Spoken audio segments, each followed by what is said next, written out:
Hello everyone, I am here to help you today. I know you use this video to fall asleep, so before that, like the video and subscribe to the channel. Also, where are you from and what time are you watching? Now get comfortable and relax. The first giggle made me freeze at my desk. It was 11:47 p.m. on a Tuesday, and I hadn't moved from my chair in 3 hours. Grinding through end of quarter reports, the sound drifted through the empty office space, high-pitched and quick, like someone trying to stifle their laughter. My fingers stopped typing mid-sentence. I work on the 14th floor of the Riverside Corporate Center, and I'm the only one with access to this floor.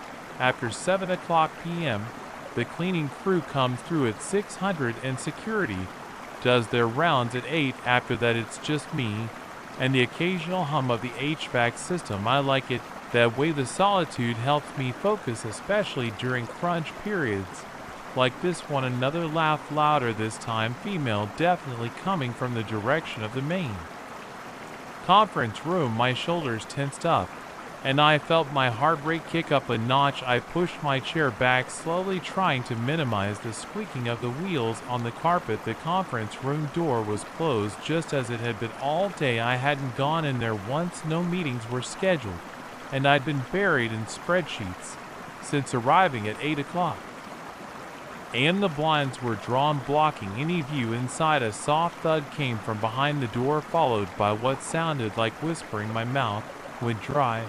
I stood up, my legs shaky, and grabbed my phone from the desk. The screen showed no new notifications, no missed calls. The floor's access log would show if anyone else had come up. I checked it compulsively throughout the day, a habit from when I first got promoted to senior manager. No entries since the clean crew left. Another thud, harder this time, then scraping like furniture being moved. The sounds were impossible to mistake. Now people were in that room, but I had the only key card that worked on this floor after hours, and I'd been sitting 20 feet from that door for the past 16 hours. I walked toward the conference room, my shoes making soft sounds on the carpet. The motion-activated lights in the hallway blinked on harsh fluorescent, making me squint. More whispers leaked through the door, too muffled to make out words. I pressed my ear against the cool metal surface just a little longer. A woman's voice, unfamiliar. A man, followed by another giggle. My hand shook as I reached for the door handle. I knew it would be locked. I checked it myself. When the cleaning crew left, like I did every night, the handle turned with a click. It wasn't locked. I yanked my hand back like I'd been burned. The door handle had been ice cold, much colder than it should be. My breath came in quick bursts now, and sweat beaded on my forehead. Despite the office's aggressive air conditioning, more movement inside. The scraping sound again, followed by a rhythmic tapping. My security training kicked in. I should call building security, let them handle this. My phone was still in my hand. Screen dark. I tried to unlock it, but my sweaty fingers kept slipping on the screen.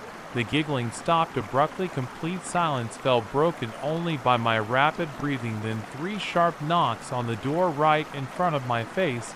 I stumbled backward, nearly falling. My phone clattered to the floor. The knocking came again, more insistent. The door handle began to turn slowly, deliberately.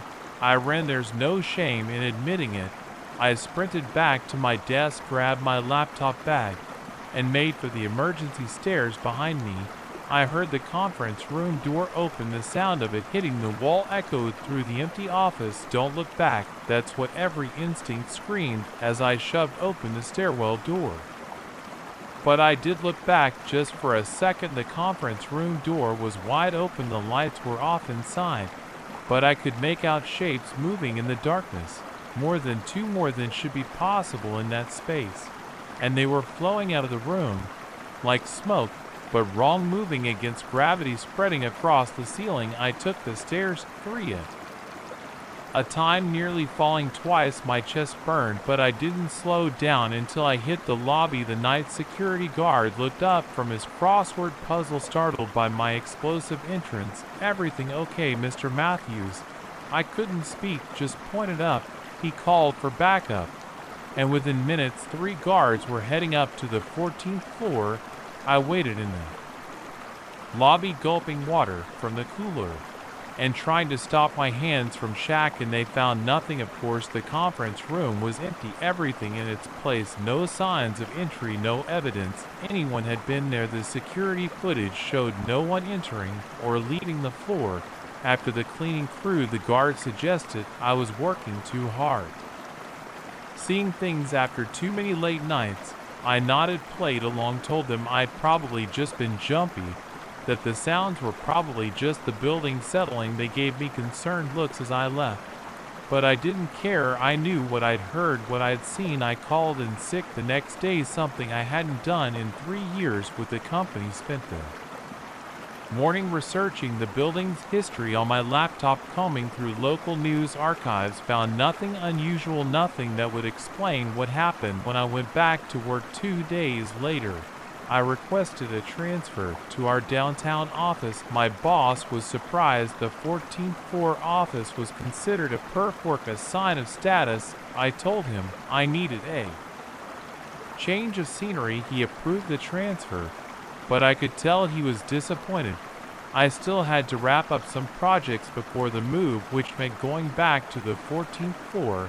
I only went during daylight hours, and I wasn't alone. I'd scheduled meetings throughout the day, made sure there were always other people around. The conference room door stayed closed. Sometimes walking past it, I'd hear something, a soft scratch, a whispered word, but I never opened that door again, never stayed past sunset. The reports could wait until morning. A month after the incident, I was settling into my new office downtown when an email caught my eye. Building management announcing renovations on the 14th floor of Riverside. They were gutting the entire floor, including the conference room.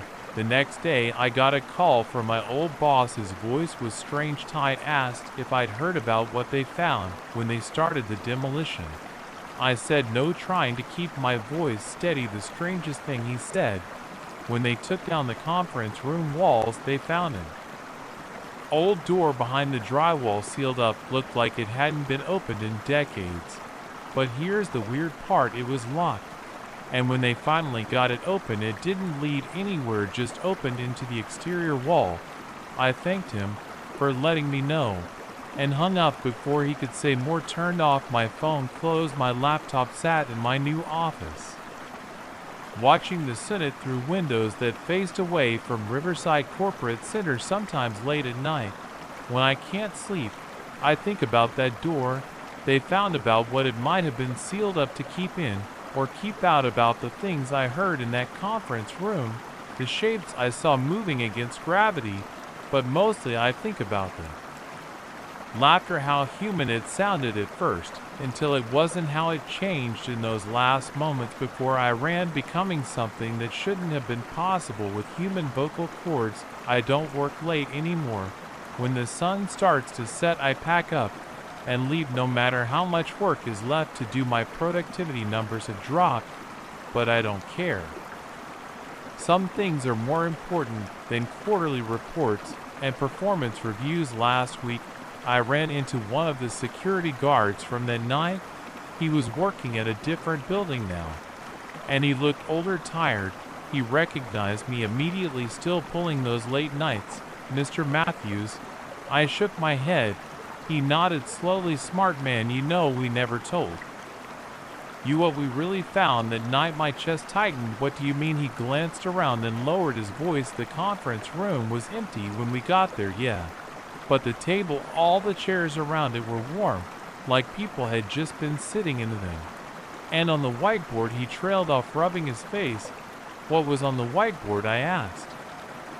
Not sure. I wanted to know. "Fingerprints, dozens of them all over it. We dusted them, ran them through the system, no matches."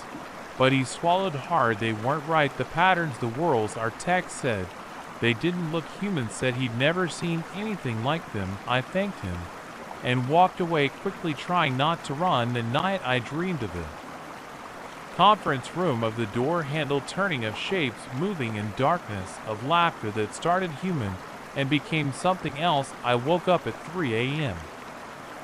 drenched in sweat with a familiar sound echoing in my ears, the soft scrape of furniture being moved followed by muffled giggling. But when I turned on the lights, my apartment was empty. The sounds were just in my memory, or at least that's what I tell myself. I saw in the paper yesterday that they're tearing down Riverside Corporate Center something about structural issues, the foundation being unstable. They're starting with the upper floors and working their way down. I wonder if they'll find more sealed doors, wonder what might come out when the walls come down.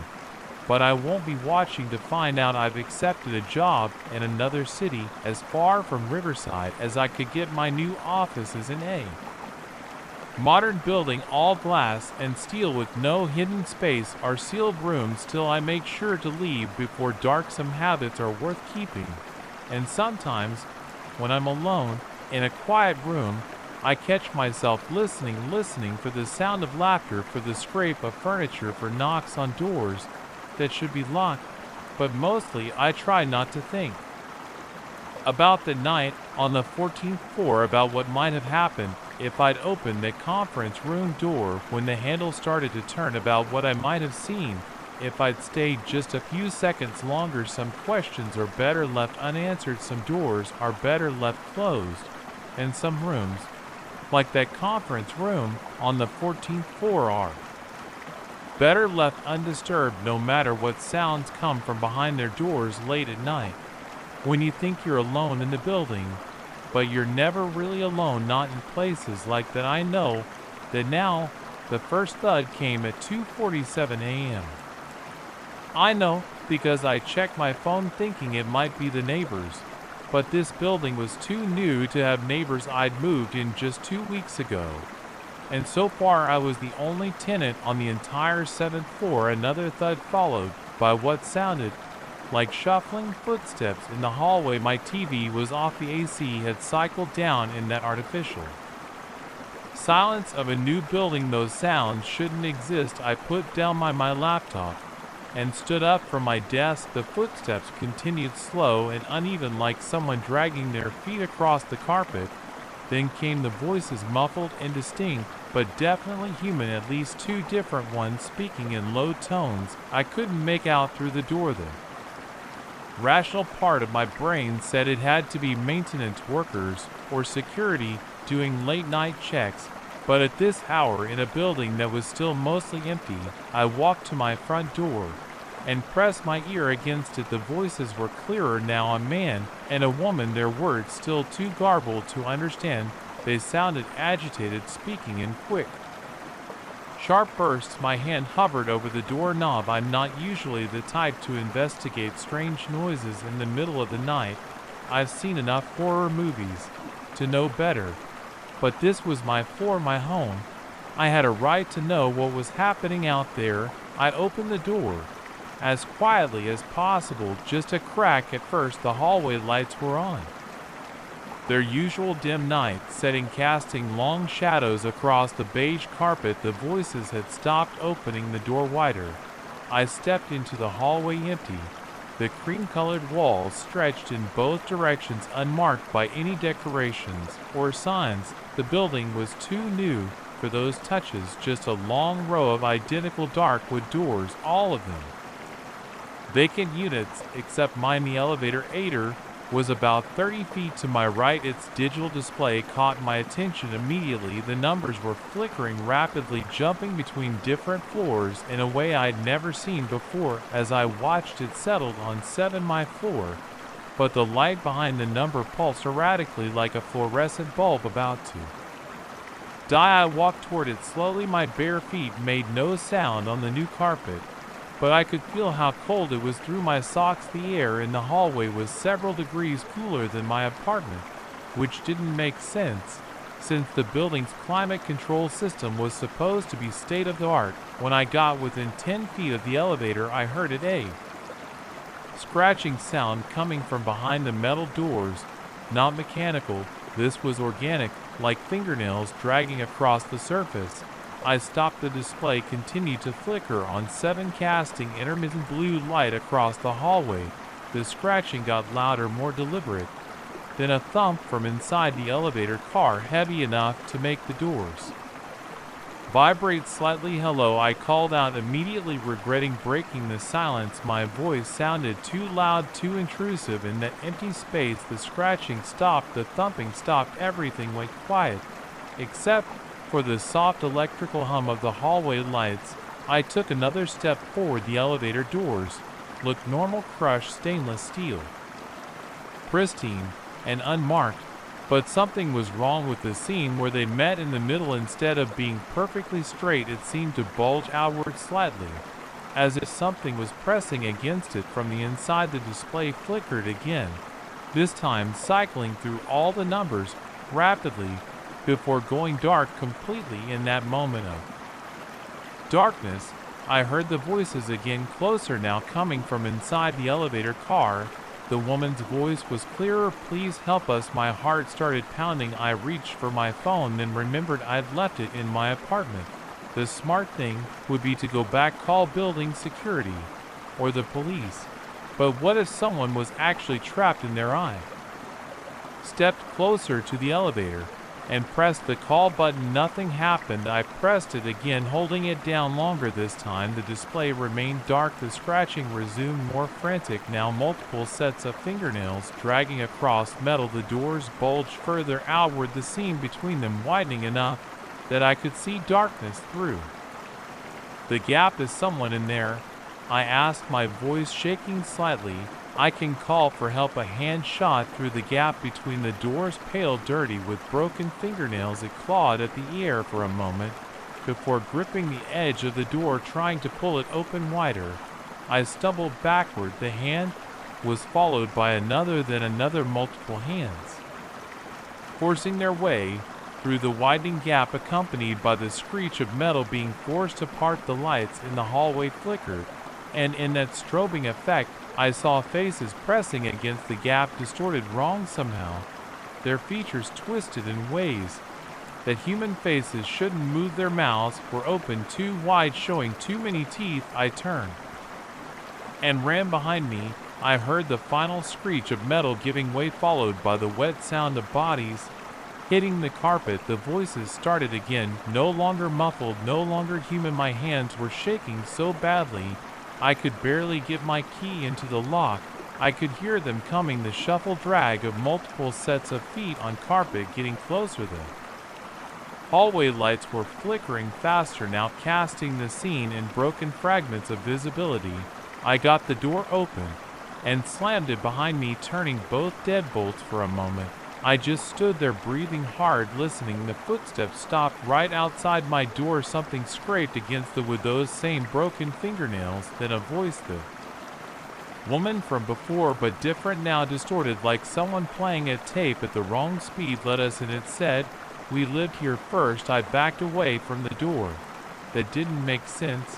This building was brand new. The construction had just finished 2 months ago. Before that, it was an empty lot. The scratching moved to my window. I was 7 floors up. There couldn't be anything out there. But when I looked, I saw those hands pressing against the glass, leaving dirty smears between the fingers. I caught glimpses of faces, the same twisted expressions I'd seen in the elevator. My phone was still on my desk. I grabbed it and dialed 911. But there was no signal. The Wi-Fi was down too. Even my cellular data wasn't working. The temperature in my apartment dropped suddenly. I could see my breath fogging in the air. The scratching was at both the door and windows now, and other sounds were joining it, wet organic noises I didn't want to identify. The woman's voice came again, closer now, as if she was speaking directly through the door. We died here first. My mind raced, trying to make sense of it.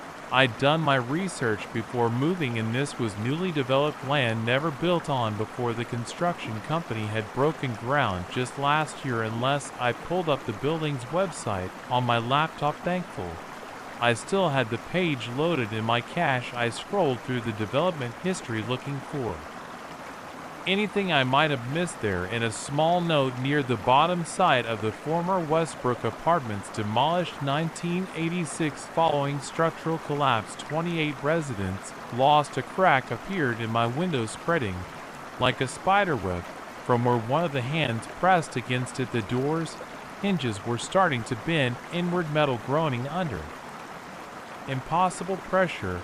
I ran to my bedroom, slamming and locking that door to. My hands were numb from the cold. The temperature must have dropped another 20 degrees in the last minute.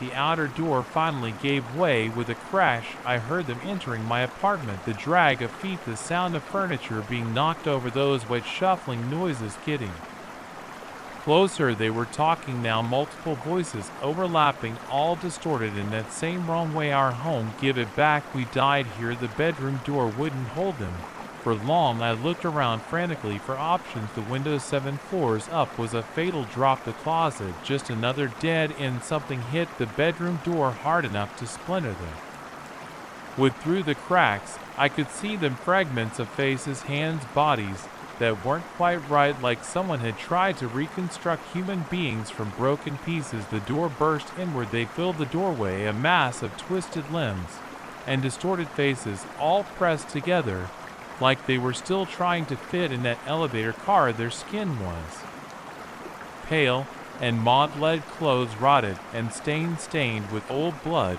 and concrete dust. The woman who had spoken first was in front, her neck bent at an impossible angle, arms too long for her body. When she smiled, her jaw opened wider than any human mouth should. Welcome home, she said. I backed up until I hit the window. They moved into the room as one mass, reaching for me with those broken hands. The cold was intense now, burning my lungs with each breath. The woman's hand touched my shoulder. Her skin felt like wet concrete. Stay with us, she whispered. Forever. I closed my eyes. When I opened them again, I was lying on my desk, my laptop screen dark in front of me. Sunlight was streaming through the windows. My phone showed 8:15 a.m. A dream, just a horrible dream. Then I noticed the temperature display on my thermostat, 43 degrees Fahrenheit, and there on my shoulder ER 5 distinct bruises in the shape of fingerprints, gray like old concrete. I moved out that day, left most of my things behind. The building management didn't argue when I broke my lease, they just looked uncomfortable and processed the paperwork quickly. A month later, I drove past the building. It was empty again, all the windows dark. A sign out front announced luxury apartments taking applications. As I waited at the red light, I looked up at the 7th floor for a moment. I thought I saw something in my old window, a pale face pressed against the glass, smiling too widely. The light turned green. The first drove away and never looked back. But sometimes late at night, I still hear those voices. And when I'm in an elevator, I watch the floor numbers carefully, holding my breath until they stop exactly where they're supposed to, because sometimes they don't. Sometimes they flicker. The first time I noticed something was wrong at 2847 Maple Street, I dismissed it, just another boring foreclosure inspection, I told myself. But now, 4 weeks later, I'm questioning everything I know about reality, and I'm afraid to go back there tomorrow. I've been a real estate agent for 15 years. Foreclosure inspections are routine. Check the property condition, document any damage, make sure it's secure. Usually it's just sad, empty houses with bad memories. This one looked the same at first, a typical 1960s ranch-style home in a declining neighborhood, tan brick exterior, overgrown yard, storm door with peeling paint. The bank had taken possession after the owners defaulted, and they needed monthly inspection reports. That first visit was completely normal. I used the locked boots key, did my usual walkthrough with my tablet, taking photos and notes. 3 bedrooms, 2 baths, dated kitchen with cheap laminate counters, musty smell from being closed up. All the light switches were down in the off position, which was standard. I always check every switch to make sure that electricity is still on. The white vinyl blinds were all raised up, letting in what sun They could through grimy windows, nothing unusual. I finished my inspection in about 50 minutes, submitted my report, and didn't think about the house again until my next scheduled visit 4 weeks later. That's when things got strange. Everything looked the same from there. Outside, I unlocked the front door, stepped in, and immediately noticed something different. A faint floral scent like women's perfume, not overwhelming, just a subtle sweetness in the air. I figured maybe the bank had shown it to a potential buyer, but when I checked the lockbox history later, there were no other entries in the living room. I found them. First real discrepancy. I distinctly remembered raising all the blinds during my initial inspection. It's part of my routine to let in natural light, but now 3 of the 4 windows had their blinds fully lowered. I made a note to mention it in my report, assuming someone had been in the house, even though the locks were secure. Then I noticed it. Light switches in the kitchen. The switch by the door was flipped up instead of down. I was absolutely certain I'd left all switches in the off position. It's a habit ingrained from years of inspections, a safety issue, making sure everything's off. When the house is vacant, I started checking all the switches systematically. 4 more were in the up position. Dining room, hall, master bedroom, and garage. My pulse quickened as I documented each one. The house was supposed to be empty. The locks hadn't been touched, but someone or something had been flipping switches. I finished my inspection as quickly as I could, while still being thorough.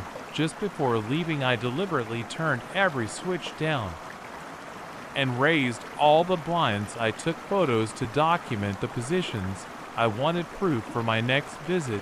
That was 2 weeks ago. I had to do an extra inspection because the bank was considering an offer. When I arrived, my stomach dropped. All the blinds I had raised were lowered again. 6 light switches were up, and that perfume smell was stronger. Definitely floral, like jasmine or gardenia. I forced myself to go through the whole house. In the master bathroom, I found something that made my skin crawl. A wet spot on the counter by the sink about the size of a quarter. The water was fresh. I touched it with my finger to be sure. While I was examining it, I heard a sound from somewhere in the house, like steps on carpet, very soft, barely audible. I spun around, heart pounding. Hello, anyone here? My voice sounded thin and shaky. No response, just the hollow echo of an empty house.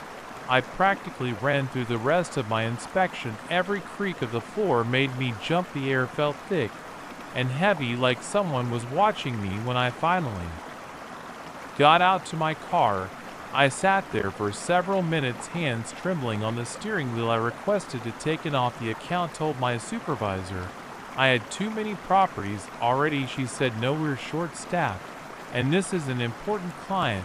I have to go back tomorrow for the monthly inspection. This time I'm bringing backup Mike, another agent from my office.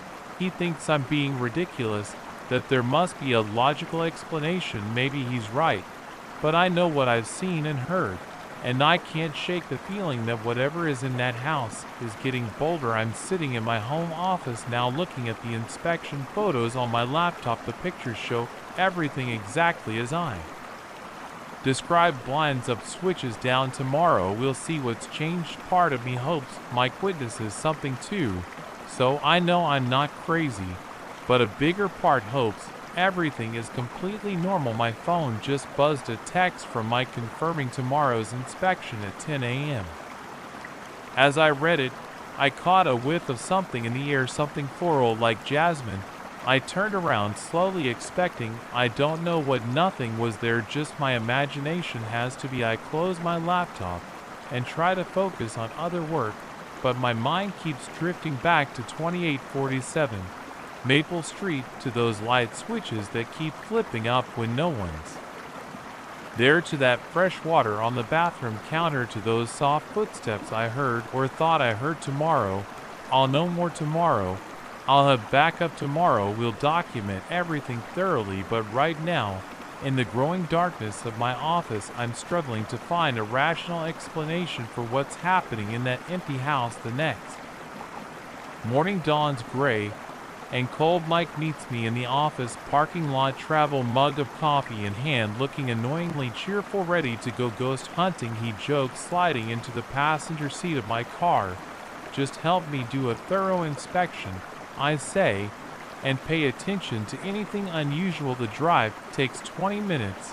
I fill Mike in on the details. The perfume smell, the switches, the wet counter, the footsteps. He nods politely, but I can tell he's skeptical. That's fine, I was skeptical too at first. We park in front of 2847 Maple Street. The house looks exactly the same as always, boring, ordinary, empty. Dead leaves scatter across the unmowed lawn. The storm door creaks in the wind. Spooky, Mike says with a grin. I ignore him and get the lockbox key inside. The first thing I notice is the smell, stronger than ever, unmistakably floral. Mike notices it too, his smile fading slightly. Perfume, he says. Weird, in an empty house. Told you. I start checking the blinds while Mike photographs the rooms. Every single blind is down, even though I distinctly remember raising them 2 weeks ago.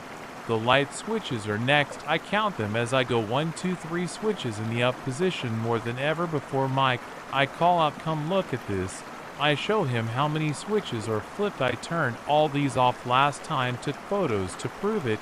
He frowns. Could be an electrical issue, old wiring, faulty switches, all turning themselves on at the same time in different parts of the house. He shrugs, but I can tell he's unsettled. We move through the house, methodically documenting everything in the master bathroom. The counter is dry this time, but there's something new, a fine layer of dust on everything except a circular clean spot by the sink, exactly where I saw the water last time someone's been here. Mike says quietly, check the lockbox log. I tell him. He pulls out his phone, checks the digital record. No entry since your last inspection. So how? A loud click interrupts me. We both freeze.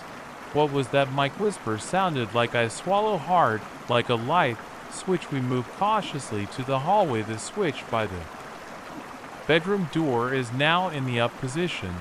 I know, it was down when we checked it 5 minutes ago. Mike's face has gone pale. Okay, that's not normal. Another click from the kitchen. We practically run in there. The switch by the door is up. While we stare at it, it clicks down again by itself. No one touching it. Jesus, Mike breathes. The perfume smell is overwhelming now. The air feels charged, heavy with something invisible but present. The hair on my arm stands up. That's when we hear the footsteps, soft but clear, moving across the living room carpet behind us. We spin around. Nothing there. The footsteps continue to the front door, then stop. We need to go, I say now. Mike doesn't argue. We hurry to the door, not running but moving fast. As I reach for the handle, the lock clicks. I try turning it anyway. Lock tight. Use your key, Mike says, voice shaking. I fumble with my key ring, find the right key. It won't turn, like something's holding the lock from the other side. The footsteps start again, moving toward us. The perfume smell is so strong I can barely breathe. Out of the corner of my eye, I see the living room light switch flip up. Mike slams his shoulder into the door once, twice. It bursts open. We stumble out into the cold morning air, gasping behind us. The storm door slams shut with a crack, like a gunshot. We stand there for a long moment, catching our breath, staring at the house through the window. I see the living room light switch flip down again. Well, Mike says finally, I guess I owe you an apology. I laugh, but it comes out shaky. Let's get out of here. In the car, we sit in silence for a minute. Then Mike pulls out his tablet. We still need to file the inspection report, he says. What should we put? I start. The engine, the truth, all of it. Let the bank figure it out. They'll think we're crazy probably, but we have photos, video, 2 witnesses, and we're both experienced agents with good reputations. He nods slowly. Yeah, okay. He starts typing, then pauses. Hey, that perfume smell reminded me of something. I looked up the previous owners earlier. It was a foreclosure. After the owner died, a widow named Margaret Wilson lived there alone for 20 years. After her husband passed, died in the master bedroom last year. My hands tighten on the steering wheel. Let me guess. She wore floral perfume. According to the estate sale listing, they sold several bottles of vintage jasmine perfume. I pull away from the curb, resisting the urge to drive faster than necessary. In the rearview mirror, 2847 Maple Street grows smaller just before it disappears from view. I swear, I see one of the blinds raise up just a few inches, like someone is peeking out. I file my report that afternoon, documenting everything in detailed professional language. The bank will probably take us off the account, maybe even question our confidence. I don't care, I'm done with 2847 Maple Street. But that night, sitting in my home office again, I find myself scrolling through photos of the house. Something catches my eye in one of the living room shots, a faint blur in the corner, like a human figure. I zoom in, trying to make it clearer. Suddenly my desk lamp flicks off. A familiar floral scent drifts through the air. I close my laptop, grab my keys, and leave. I'll work from the office tomorrow. Some cases, I'm learning, are better left to someone else. Let the bank send another agent. I'm sure Margaret will find creative ways to make them feel welcome. As I drive away, I check my rear view mirror out of habit for a moment. I think I see something in the back seat, a blur, a shadow, a hint of movement. But when I look again, it's gone. Just my imagination has to be right. I shouldn't have gone camping alone. That's what everyone keeps telling me now. The police, the park rangers, even the UFO researchers, who won't stop calling. But I need to get this down while it's still fresh, while I can still remember every detail of those 12 hours that changed everything I thought I knew about our place in the universe. It started as a regular weekend trip to Black Rock State Forest. I'd done solo camping dozens of times before. Pack the essentials, drive out Friday after work, spend Saturday hiking, head home Sunday morning. Simple, safe, normal. October 12th seemed like any other fall weekend. Crisp air, leaves turning perfect camping weather. I pulled into my usual spot around 7 p.m. Just as the sun was setting. It's a secluded clearing about 2 miles from the main campground, accessible by a narrow dirt road. I'd found it 3 years ago and kept coming back. The rangers knew me and my Toyota 4Runner by now. Going to your secret spot again, Mark, they joke at the check-in station. I like the solitude, the quiet. No RVs, no loud families, no college kids with their music. Just me. My tent in the woods setup was routine. I've done it so many times. I could probably pitch that tent blindfolded. Coleman Tours dome tent, though I only need half the space. Ground tarp down, first stakes in solid. Rain flies occur just in case. I had the whole camp ready in 20 minutes. Tent, camp chairs, small fire pit. The temperature was dropping fast as night fell, so I got a fire going right away. Nothing big, just enough to cook dinner and keep warm. I heated up some chili I'd brought from home, ate it straight from the pot with a plastic spoon, while I watched the stars come out. The sky was incredibly clear that night. No moon, no clouds, just an endless field of stars scattered across the darkness. I could see the Milky Way stretching overhead, something you never get in the city. The first strange thing I noticed was around 10 p.m. I was about to bank the fire and turn in when I saw what looked like a satellite moving across the sky, except it wasn't moving in a straight line like satellites do. This light zigzag, making sharp turns that should have been impossible for anything in orbit. I figured it must be a drone, though I'd never seen one flying that high or that fast then. The light stopped dead in the middle of the sky, just froze there, perfectly still, glowing with a steady white-blue color. I grabbed my phone to record it, but the battery was already at 15% despite being fully charged. When I arrived, I only managed a few seconds of shaky footage before the phone died completely. The light hung there for maybe 30 seconds, then suddenly split into 3 identical points arranged in a triangle They rotated slowly like they were scanning the ground below. I felt the hair on my arm stand up. The air had changed. There was a low humming sound, just at the edge of hearing, more like pressure than noise. Static electricity made my skin tingle. I'm not proud to admit it, but I dove into my tent, zipped it up tight, and lay there in my sleeping bag, heart pounding. The humming got louder, and a bright blue-white light flooded through the tent walls. It was so bright I could see every detail inside the tent like it was noon on a summer day. The light pulsed rhythmically, and I could feel vibrations coming up through the ground. I don't know how long I lay there, barely breathing, while that light swept back and forth across my campsite. Could have been minutes, could have been hours. Time felt wrong, somehow stretched out and compressed at the same time. Eventually the humming faded and the light dimmed when I finally worked up the courage to unzip the tent and peek out. The sky was dark and normal again. I didn't sleep.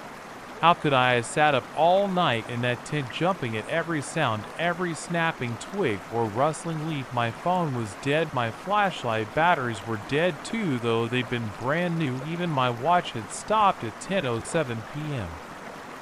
The only light came from the dying embers of my fire, which I was too scared to leave the tent to rebuild. Dawn seemed to take forever to arrive. When the sky finally started to lighten, I burst out of that tent like a sprinter at the starting gun. The first thing I noticed was the silence, complete, absolute silence. No birds, no insects, no wind in them.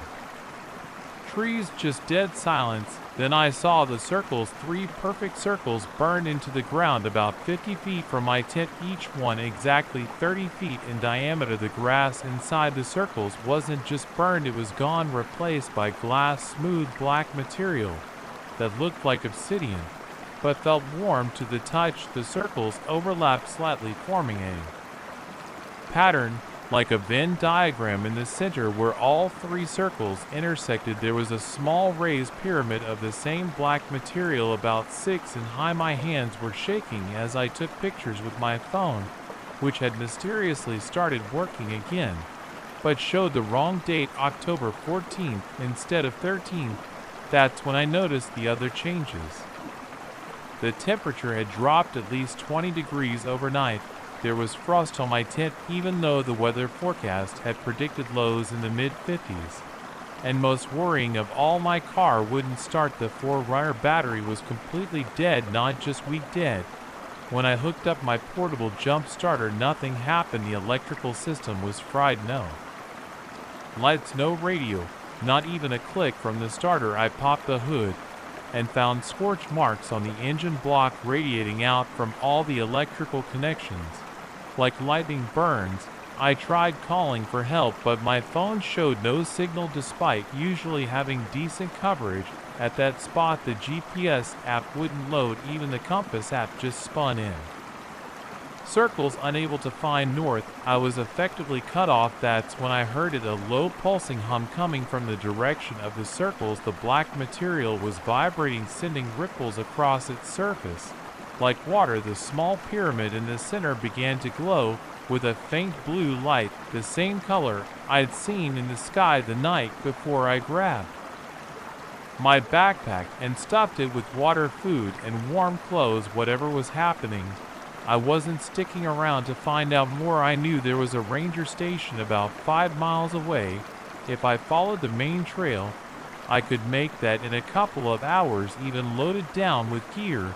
I didn't even bother breaking down the tent, just grabbed the essentials and started walking fast. The humming followed me for the first mile, growing fainter with distance, but never completely fading. My watch had started working again, but was running backward, the hands spinning counterclockwise at high speed. The forest felt wrong as I walked. The trees seemed taller somehow, their shadows too dark and sharp even in the morning light. I kept seeing movement at the corners of my vision, but whenever I turned to look, there was nothing there. The air felt thick, like walking through invisible syrup, and it was cold, much colder than it should have been for October in this part of the country.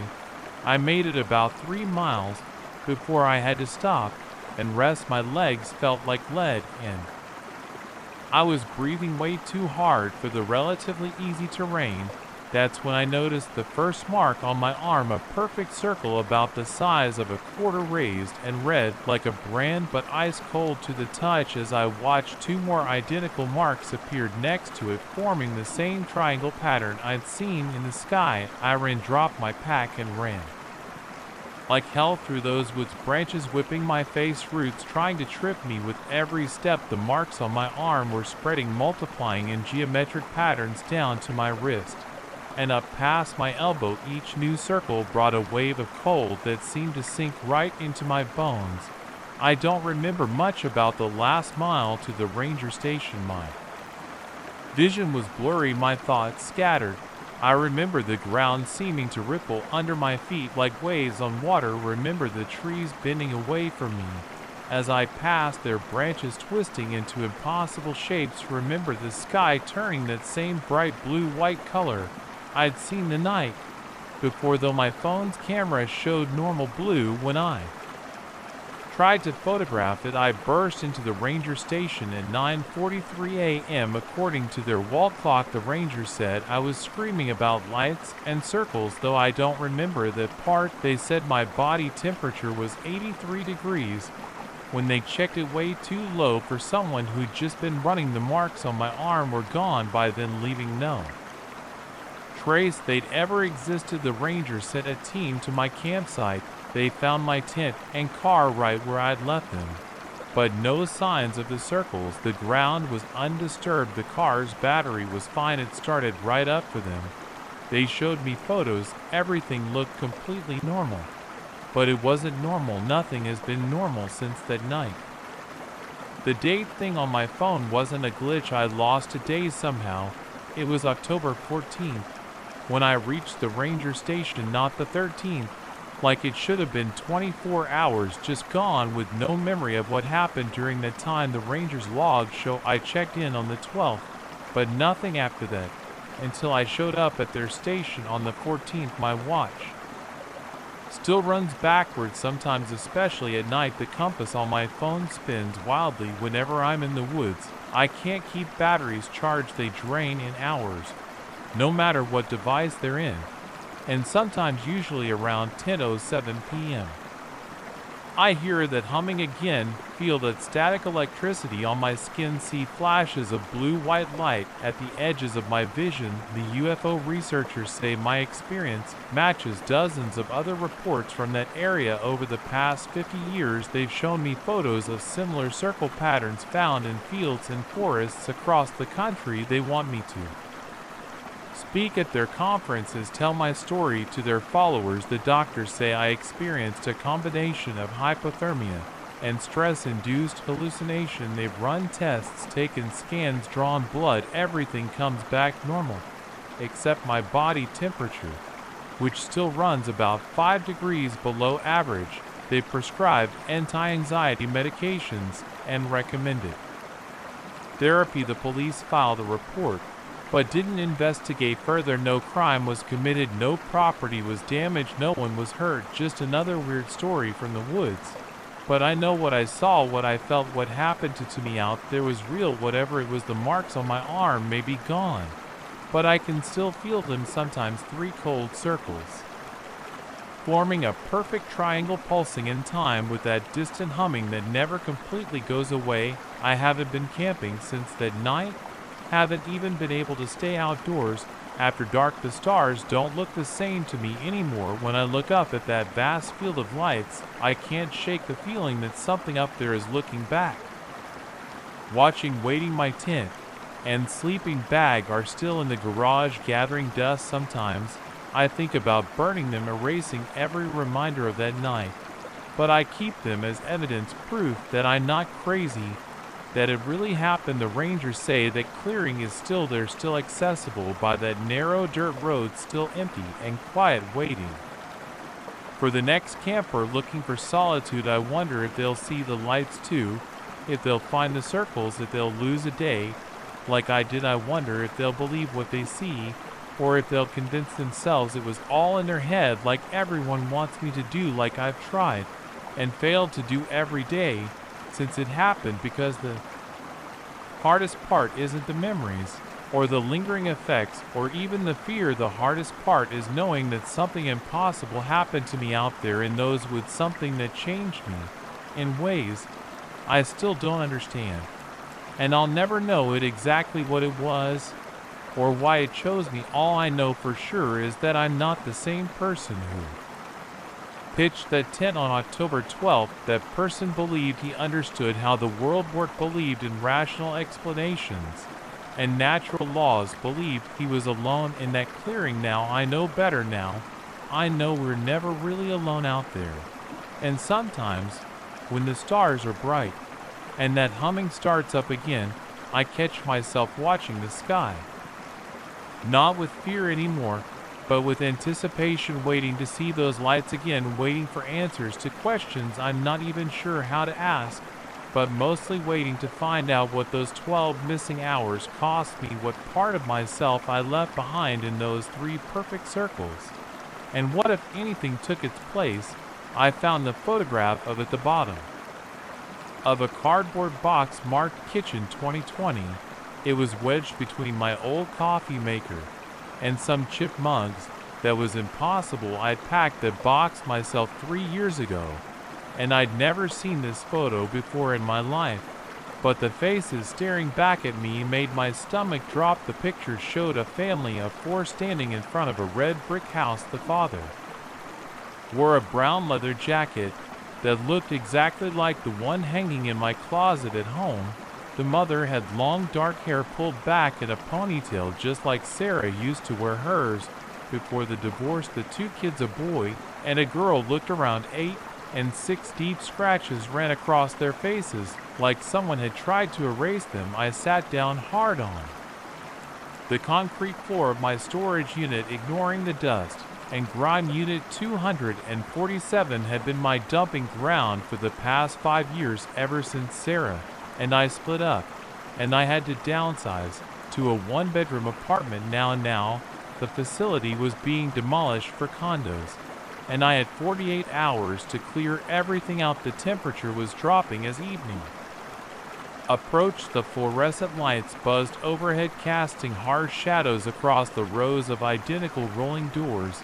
I'd been here since morning, sorting through boxes, making piles for donation and trash. That's when I started noticing things that didn't belong to me. At first it was small stuff, a brass desk lamp I didn't recognize, some old hardcover books I'd never bought. I figured maybe they'd gotten mixed in when I was moving, or Sarah had packed some random items. But then I found the camping gear, a full set of expensive equipment still in its original packaging. I'd never been camping in my life.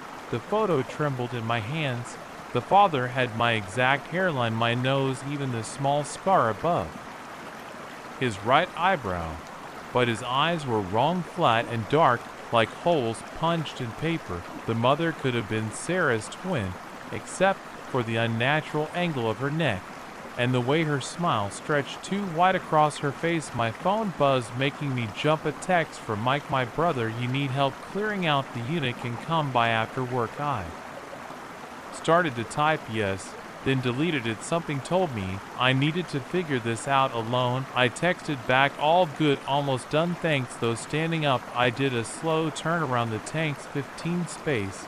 I thought I knew every item in here, memories and junk from 15 years of adult life. Now I really looked at the stacks of boxes and furniture, a green armchair I'd never owned sat in the corner. The brass numbers on the antique clock on the wall were backwards, and the mirror, when had I gotten a full-length mirror with that ornate silver frame?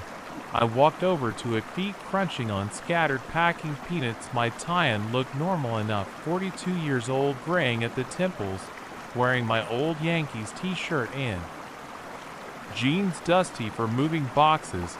I reached out to touch the cool glass surface. The reflection didn't move. I yanked my hand back in the mirror. My image remained perfectly still, arm outstretched, fingertips pressed against the other side of the glass. As I watched it smile, the wrong twisted smile that split its face like a crack, I stumbled backwards knocking over a stack of boxes, papers, and old clothes spilled across the floor. Among them was another photograph, this one showing the same family standing in front of my storage unit, unit 247.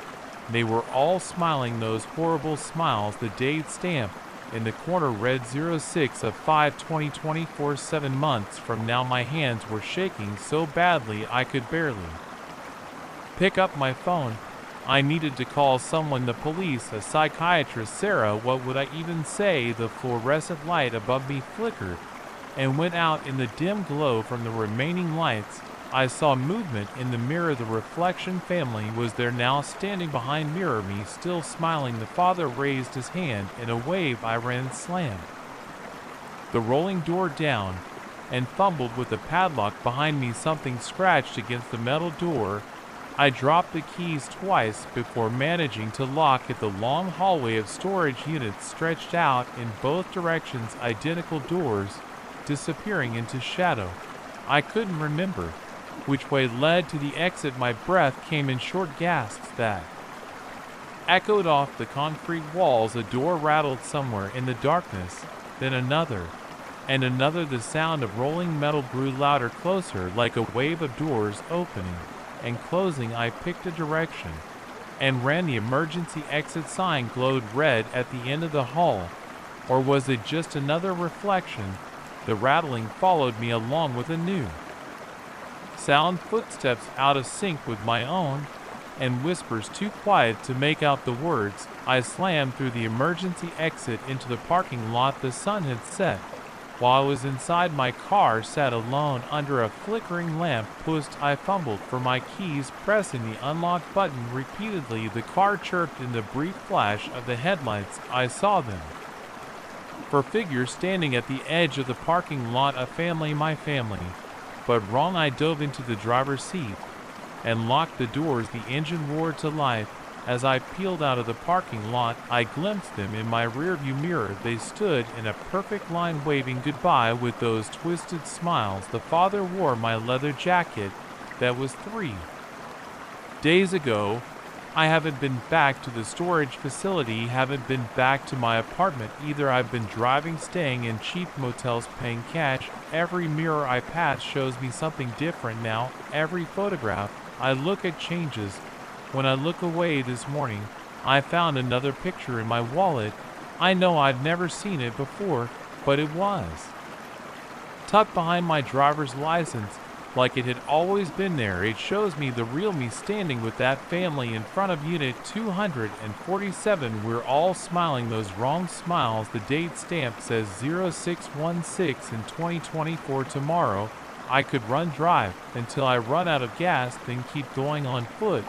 But I know that won't work. There in every reflection now, getting closer, waiting. I'm writing this all down because I need someone to know what happened, need someone to understand why I have to go back to unit 247. They're waiting for me. They're my family, the family I never had, the family I might have had in some other version of my life, the family I'm about to become. I keep checking my smile in the rearview mirror.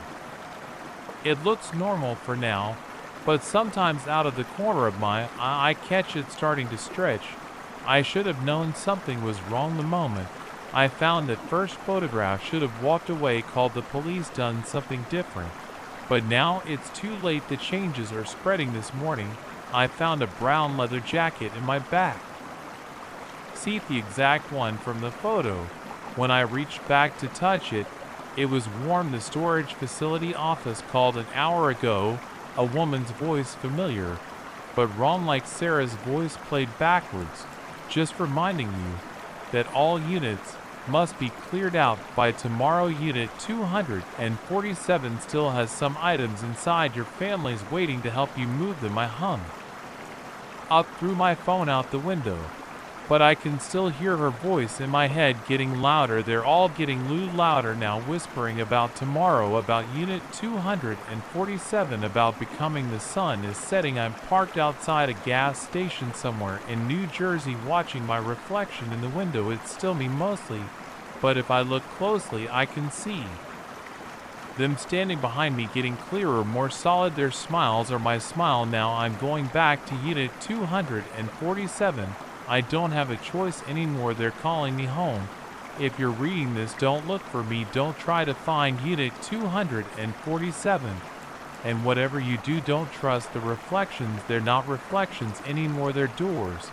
And they're opening. I have to go now. It's almost dark. And they're waiting. My family is waiting. I'm starting to smile. The VHS tape sat on my coffee table, its black plastic case collecting dust in the late afternoon light. No label, no writing, just another random item from the dozens of boxes my mom had asked me to clear out of her basement. I hadn't owned a VCR in years, but I'd kept the old one from high school in a closet. Guess some part of me knew this day would come. I pulled the VCR from the back of my hall closet, brushed off the dust, and connected it to my TV with the red, white, and yellow cable I'd found tangled in the same box. The machine made a grinding sound when I plugged it in the digital display. Flickered to life. 12 to 12, take 12 count. My hands were sweating as I pushed the tape in the mechanism, grabbed it with a mechanical where static filled the screen. Then that deep blue background that screamed home video. The time stamp in the corner read 615 to 1989.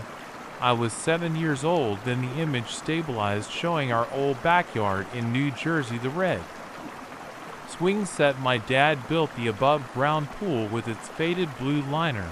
But something was wrong there. I was running across the yard in my Ninja Turtles t-shirt, but behind me a dark shape moved, not my shadow.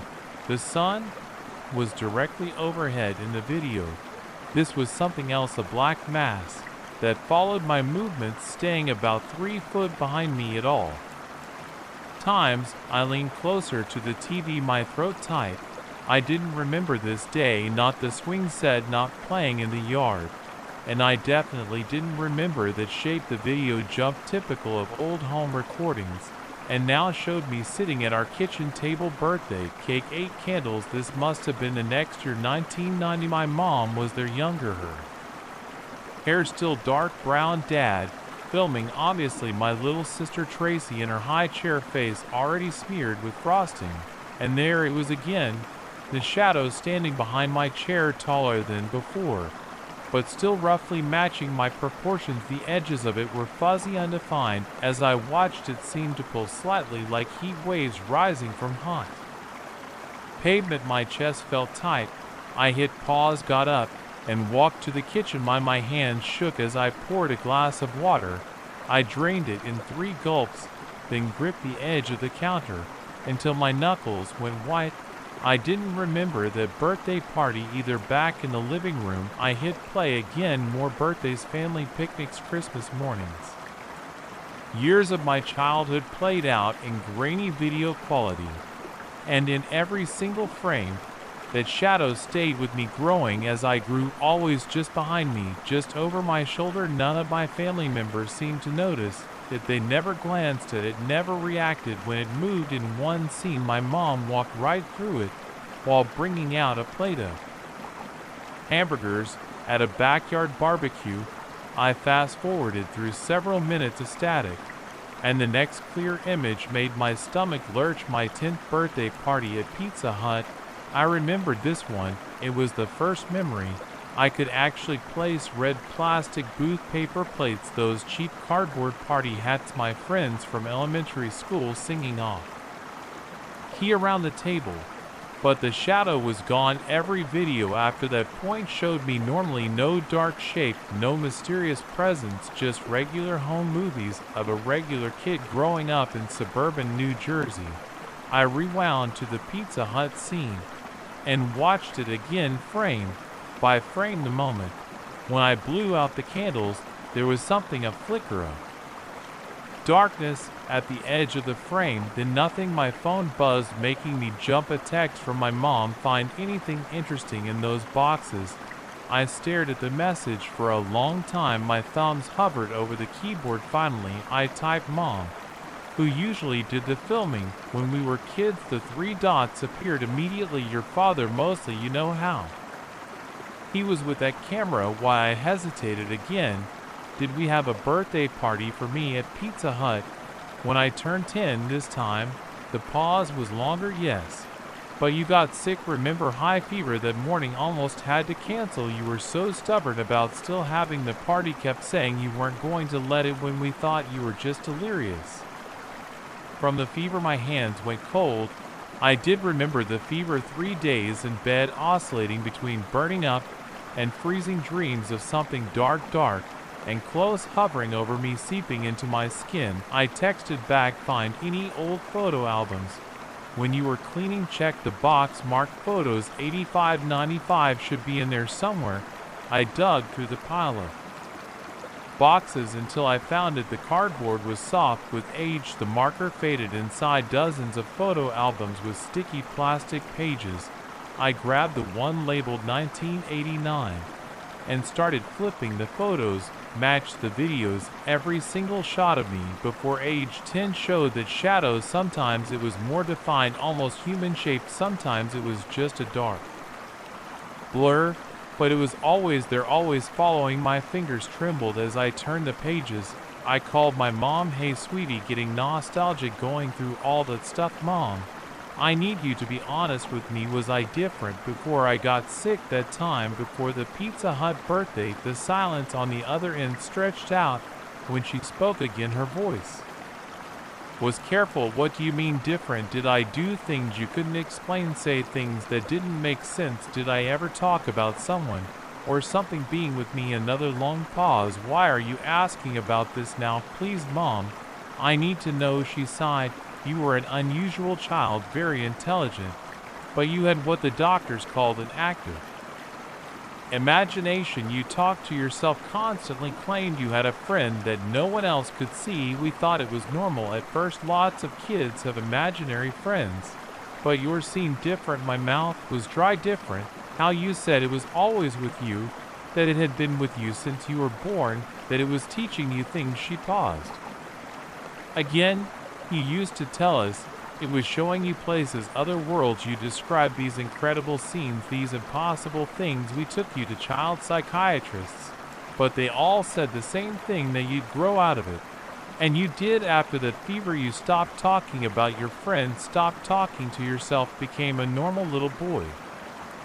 Overnight, I looked at the TV screen, paused on that last frame at Pizza Hut, the dark flicker at the edge. Do you remember what I called it? This friend. You never gave it a name, you just called it my shadow. My hand holding the phone was slick with sweat. Mom, I need you to think carefully. In all the photos and videos from when I was little, did you ever notice anything strange, anything in the background? What? No, of course not. They're just normal family photos. She paused. Alex, you're scaring me. What's going on? Nothing, I said quickly, just remembering things. Hey, I should go. Need to finish sorting through these boxes. Alex. I hung up, turned back to the TV, rewound the tape to the beginning. This time I watched more carefully. In that first scene in the backyard, I wasn't just running. I was running with my arms out like an airplane, but my head was turned to the side, my mouth moving, talking to the shadow. I switched to another scene. Christmas morning, probably age 6. As I opened presents, I kept holding them up, showing them to something over my shoulder. The shadow pulsed and shifted with each movement. Scene after scene. Birthday parties where I saved a piece of cake, setting it aside on an empty chair, playing with toys, but always leaving space for something else to sit, having animated conversations with empty air, or what looked like empty air on camera. The fever hadn't cured me of an overactive imagination. It had taken something from me, or maybe something had left. I fast-forwarded through more static, and a new scene appeared, one I hadn't watched yet. Me in a hospital bed, age 10, pale and thin, dark circles under my eyes. The shadow was there, larger than ever, filling the entire corner of the room. The camera was shaky. Dad must have been filming quickly, probably against hospital rules. The time stamp showed 3 a.m. in the video. I was sitting up in bed talking. The audio was poor, mostly static, but I could make out words. Time to go can't stay thank you for the shadows seemed to pulse growing larger darker small tendrils of blackness reached toward my bed. Then the picture went black, not static, pure black. When the image returned, the room was empty except for me sleeping peacefully in the hospital bed. The time stamp showed 7 o'clock a.m. I sat there in my living room. As the tape ended, rewound automatically. The mechanical clicking of the VCR seemed very loud in the silence. My phone buzzed again. A text from my mother. Found something else while cleaning a DRW. You did in kindergarten. Your teacher sent it home with a note. I kept it all these years. Coming over to show you 20 minutes. Later, she was at my door. She looked pale as she handed me a piece of yellow construction paper. A child's drawing, crude stick figures. One small labeled me in wobbly letters. Behind it, a larger figure done entirely in black crayon, pressed so hard the paper had nearly torn. The teacher's note was stapled to the back. Mrs. Henderson, I thought you should see this. When I asked Alex about his drawing, he said it was his special friend who shows him things no one else can see. He said it's been with him since he was born, helping him learn about the other side. When I asked what other side, he said where we all came from, where we go back to. I recommend discussing this with his pediatrician, Mrs. Walsh. My mom touched my arm. Alex, what's wrong? You're shaking. I looked at her, then at the TV, then back at the drawing. Mom, I need you to watch something. But when I tried to play the tape again, the screen showed only static. I rewound it, fast forwarded, ejected, and reinserted it. Nothing but snow. I pulled the photo albums out again, flipping frantically through the pages. All the photos were still there, but the shadow was gone. Just normal pictures of a normal kid. My mom watched me with GR concern. Alex, you're starting to scare me. What's going on? I held up the drawing, pointed to the black figure. Do you remember what it taught me? She shook her head slowly. You never told us. You said it was secret, that you weren't supposed to share what you learned until it was time. And after I got sick, did I ever mention it again? No, it was like you forgot everything. When we tried to ask, you just looked confused. The doctor said it was normal, that high fevers can sometimes cause temporary memory loss. We were just happy to have you back to normal. I stared at the drawing, at the black figure pressed so hard into the paper. But I didn't forget. I whispered it, left it, finished teaching me whatever it needed to teach me. And it left. My mom took the drawing from my hand, set it on the coffee table. Maybe that's all it was supposed to do. I looked at her sharply. What do you mean? She sat down heavily on my couch. The night your fever broke, I was there in the hospital room. You were talking in your sleep. You said, thank you for showing me. I understand now. Then your temperature dropped back to normal. When you woke up the next morning, she spread her hands. You were different, calmer, more focused, like something that had been pulling you in two directions had finally let go. I picked up the drawing again. The black figure seemed to pulse under my fingers like it had in the videos. Or maybe that was just my hand shaking. Mom, I said slowly, what if it wasn't an imaginary friend? What if something really was teaching me, showing me things? What kinds of things? I pressed my fingers to my temples. Tried to remember. I can't. But there was something, a feeling like words on the tip of my tongue, like a door in my mind locked, but not sealed. Behind it, shadows moved. My mom stood up. Maybe some things are better left in the past. But as she turned to leave, I caught a glimpse of something in my peripheral vision, a darkness at the edge of my sight.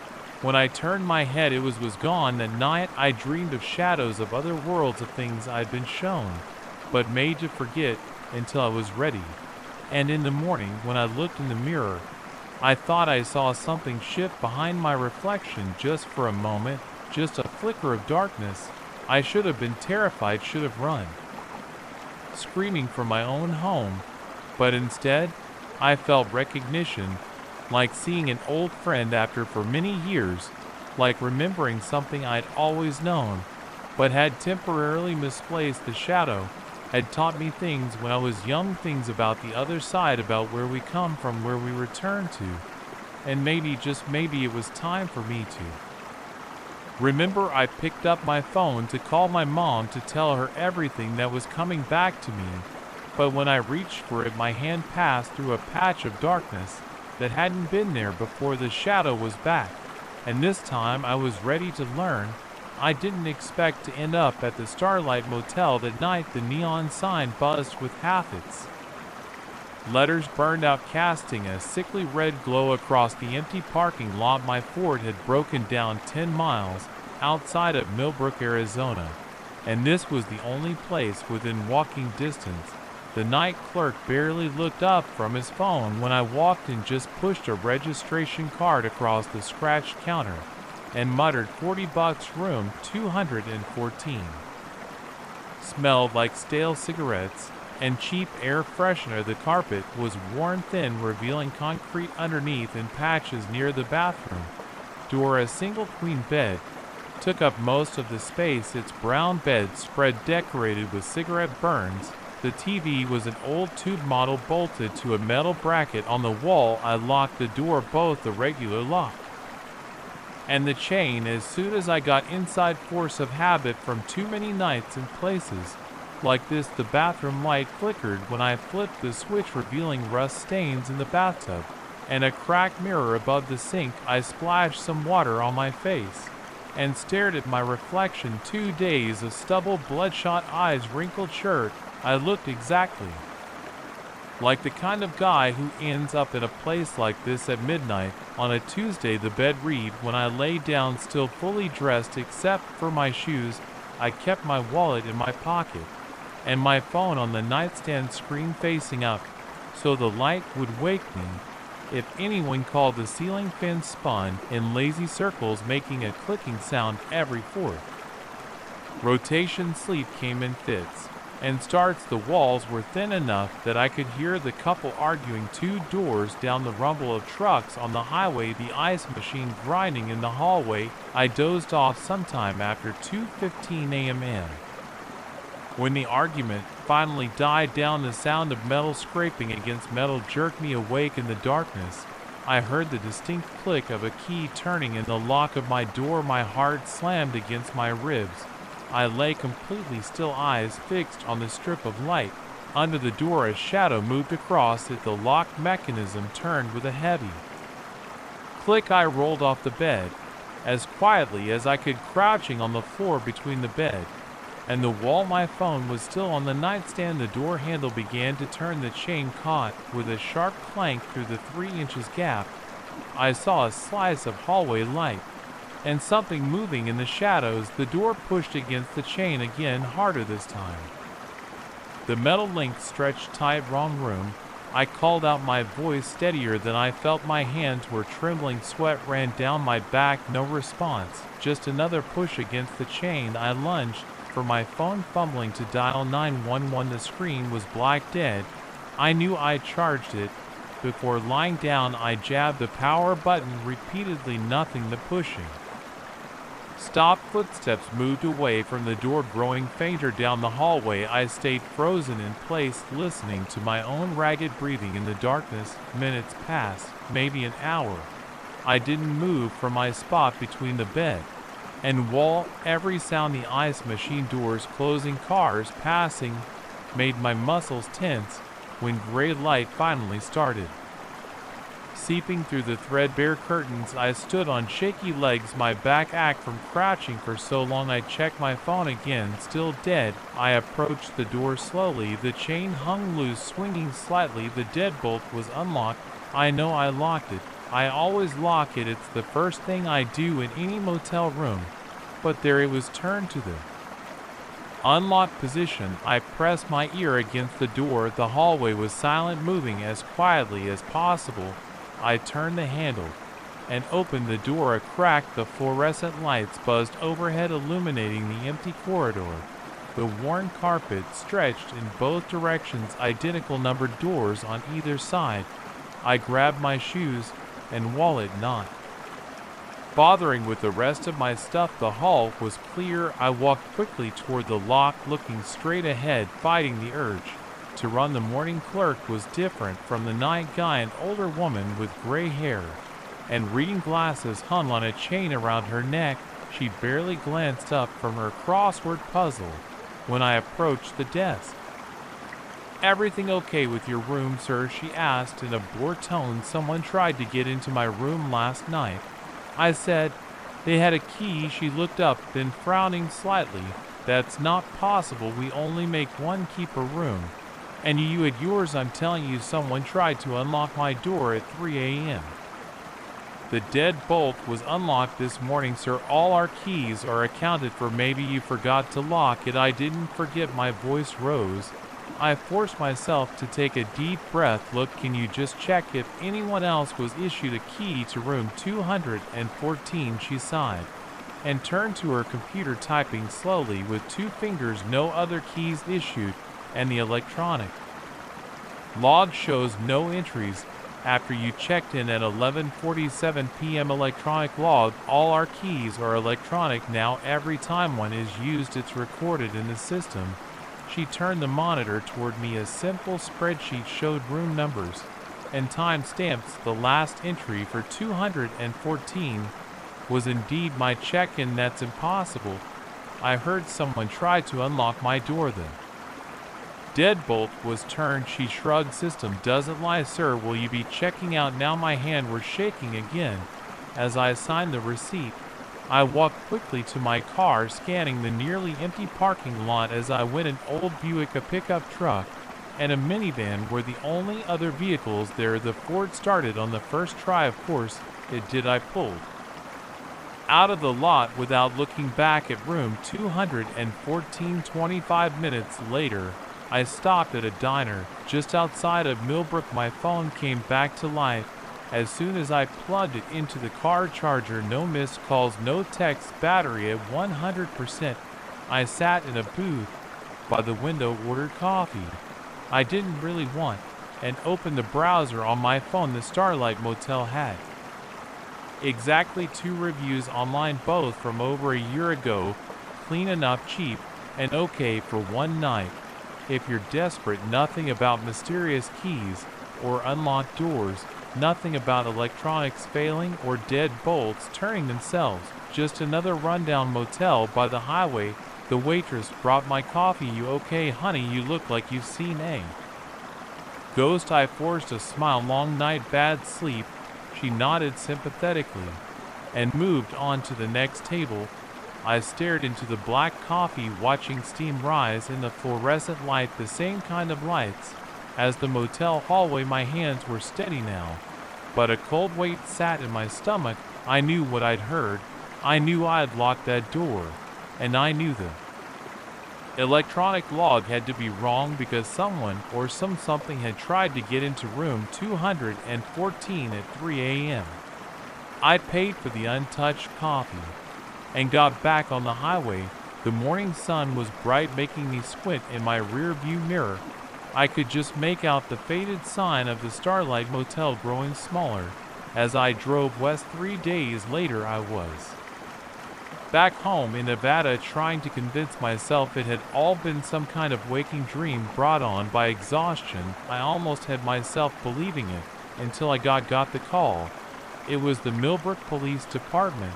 They wanted to know if I'd noticed anything unusual during my stay at the Starlight Motel, specifically if I'd heard any disturbances in the middle of the night. "Someone tried to get into my room," I said, "around 3 a.m. They had a key." A long pause on the other end. "Sir, what room were you in?" 214. Another pause. "And you're sure about the time?" 3 a.m. "Yes." "Why, what happened?" The detective's voice was carefully neutral. "The occupant of room 216 was found deceased yesterday morning. Time of death is estimated around 3:15 a.m. on the night you were there. The door was locked from the inside. Deadbolt engaged. No signs of forced entry." My mouth went dry. "How did they die?" "I'm not at liberty to discuss the details of an ongoing investigation.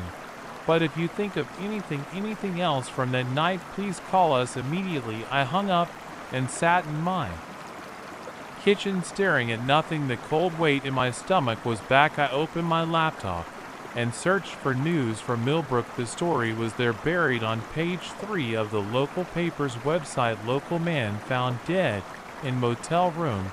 No details about cause of death, no mention of locked doors or mysterious keys. I clicked through to the paper's archive, searching for similar stories. It took hours, but I found them: 3 deaths at the Starlight Motel in the past 5 years, all in locked rooms, all discovered the morning after, and all in room 216. My room had been 214.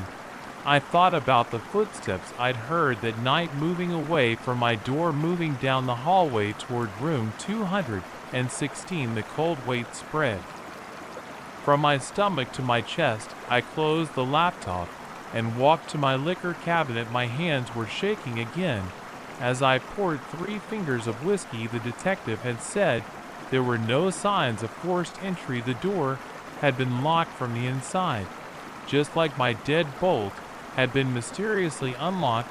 I drained the whiskey in one swallow. The burn in my throat felt real, tangible, unlike the memory of that night, which was starting to feel like a bad dream again.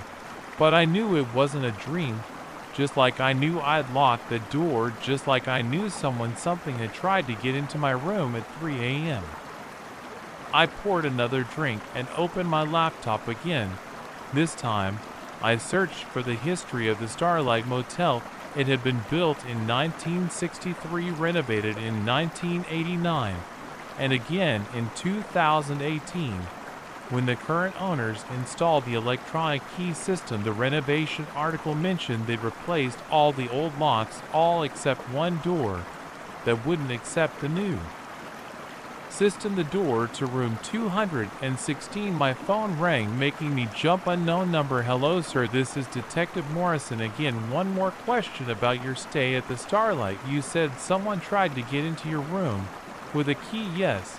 Did you actually see anyone? I thought about the shadow I'd seen through the gap in the door.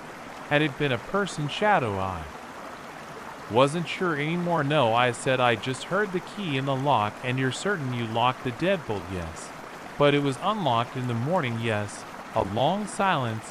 Then, sir, we just reviewed the security footage from that night. The hallway camera shows no one approaching your door between midnight and 6 a.m. The whiskey turned sour in my stomach. That's impossible. I heard them. The deadbolt was unlocked. There's more, he said. We checked the electronic key logs again. There was an attempted entry to your room at exactly 3:07 a.m.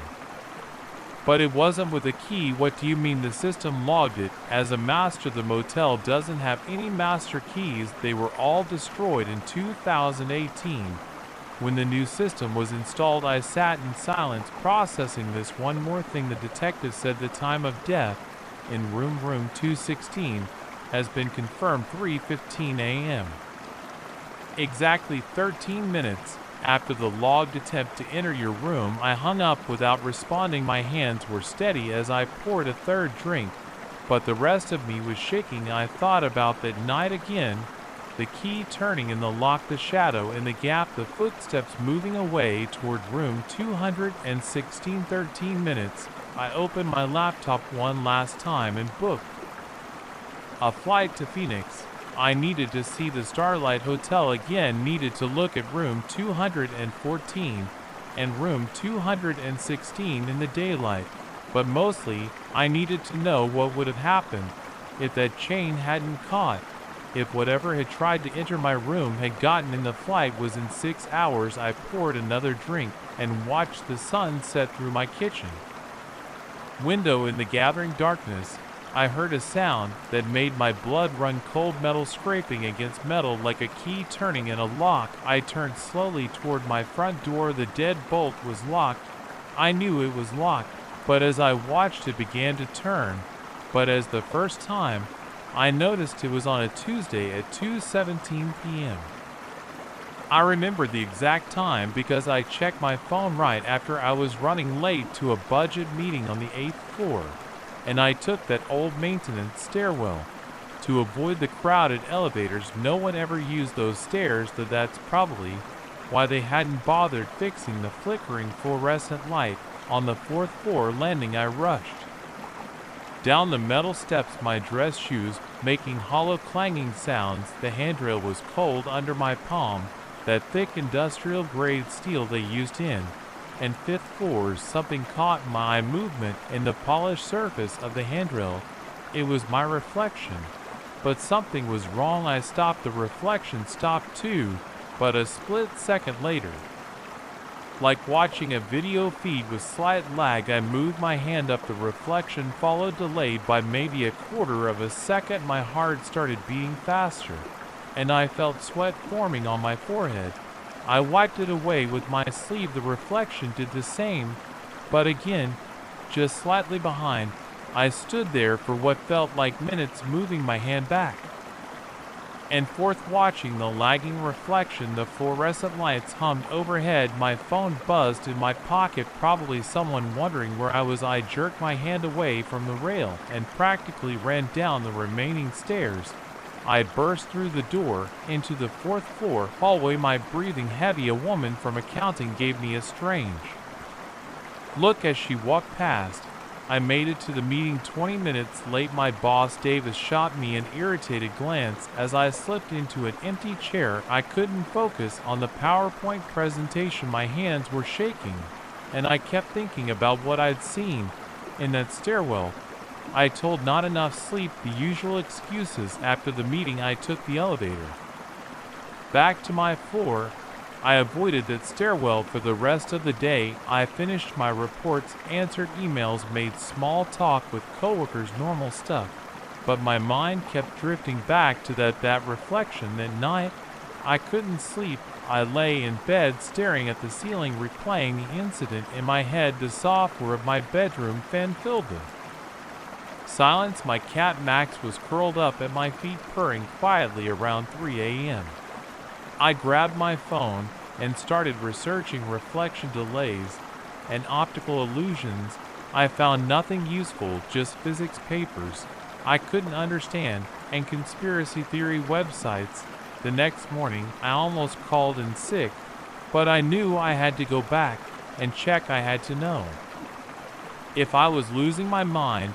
I got to work early before most people arrived. The office was quiet, except for the hum of the air conditioning and the occasional ding of the elevators. I stood in front of the stairwell door for 5 minutes, my hand on the push bar. Finally, I went in. The stairs looked normal in the morning light coming through the narrow windows. I walked down, slowly watched my reflection in the handrail. Nothing unusual happened until I reached that same spot between the 6th and 5th floors. Then I saw it again. I raised my right hand. The reflection followed a fraction of a second later. I waved. The reflection waved back, delayed. I felt the cold metal under my left hand gripping the rail tightly. My stomach churned. I took out my phone and started recording, but when I played back the video, the delay wasn't there. The reflection moved in perfect sync on my phone screen. I tried again, this time recording in slow motion. Same result. I spent my lunch break in that stairwell testing different things. I brought a stopwatch app on my phone. The delay was always the same, about 0.5 seconds. I tried different movements, fast, slow, simple, complex. The result never changed. My reflection was consistently behind. By the end of the week, I had developed a routine. I'd arrive early, spend time in the stairwell, documenting everything, then try to work normally. For the rest of the day, I filled 3 notebooks with observations and sketches. I started losing sleep. Dark circles formed under my eyes. My coworkers noticed. "You okay, man?" Tom from it asked me one morning. "You look like hell yeah, just working on a big project." I said. He nodded and walked away. The next week I noticed something new. The delay was getting longer, not by much, maybe a tenth of a second, but I was sure of it. I had been timing the delays obsessively. I started spending my evenings researching quantum physics and relativity theory. I ordered books on temporal mechanics. My apartment filled with stacks of scientific journals. One night, I was in the stairwell late, long after everyone else had gone home. The delay had Stretched to almost half a second, I stood there moving my arms, watching the lagging reflection. The fluorescent lights buzzed overhead, then the reflection did something I hadn't done. It smiled. I didn't smile. I was sure of it. I felt my face neutral expression, mouth straight. But in the reflection, I saw my lips curl up in a slight smirk. I stumbled backward, hitting the opposite wall. My heart pounded in my chest. The reflection smile widened. I ran out of there so fast, I nearly fell down the stairs. I didn't stop until I reached my car in the parking garage. My hand shook so badly, I could barely get my key in the ignition. I called in sick the next day, and the day after that I sat in my apartment surrounded by my research notes, trying to make sense of what was happening. Max watched me from the windowsill as I paced back and forth. I covered all the mirrors in my apartment with sheets. On the third day, my boss called. "We need you to come in, Davis," said. "The quarterly reports are due, and you're the only one who knows the new system." I wanted to quit right then, but I needed this job. I had rent to pay, student loans to cover, so I went back. I took the elevator.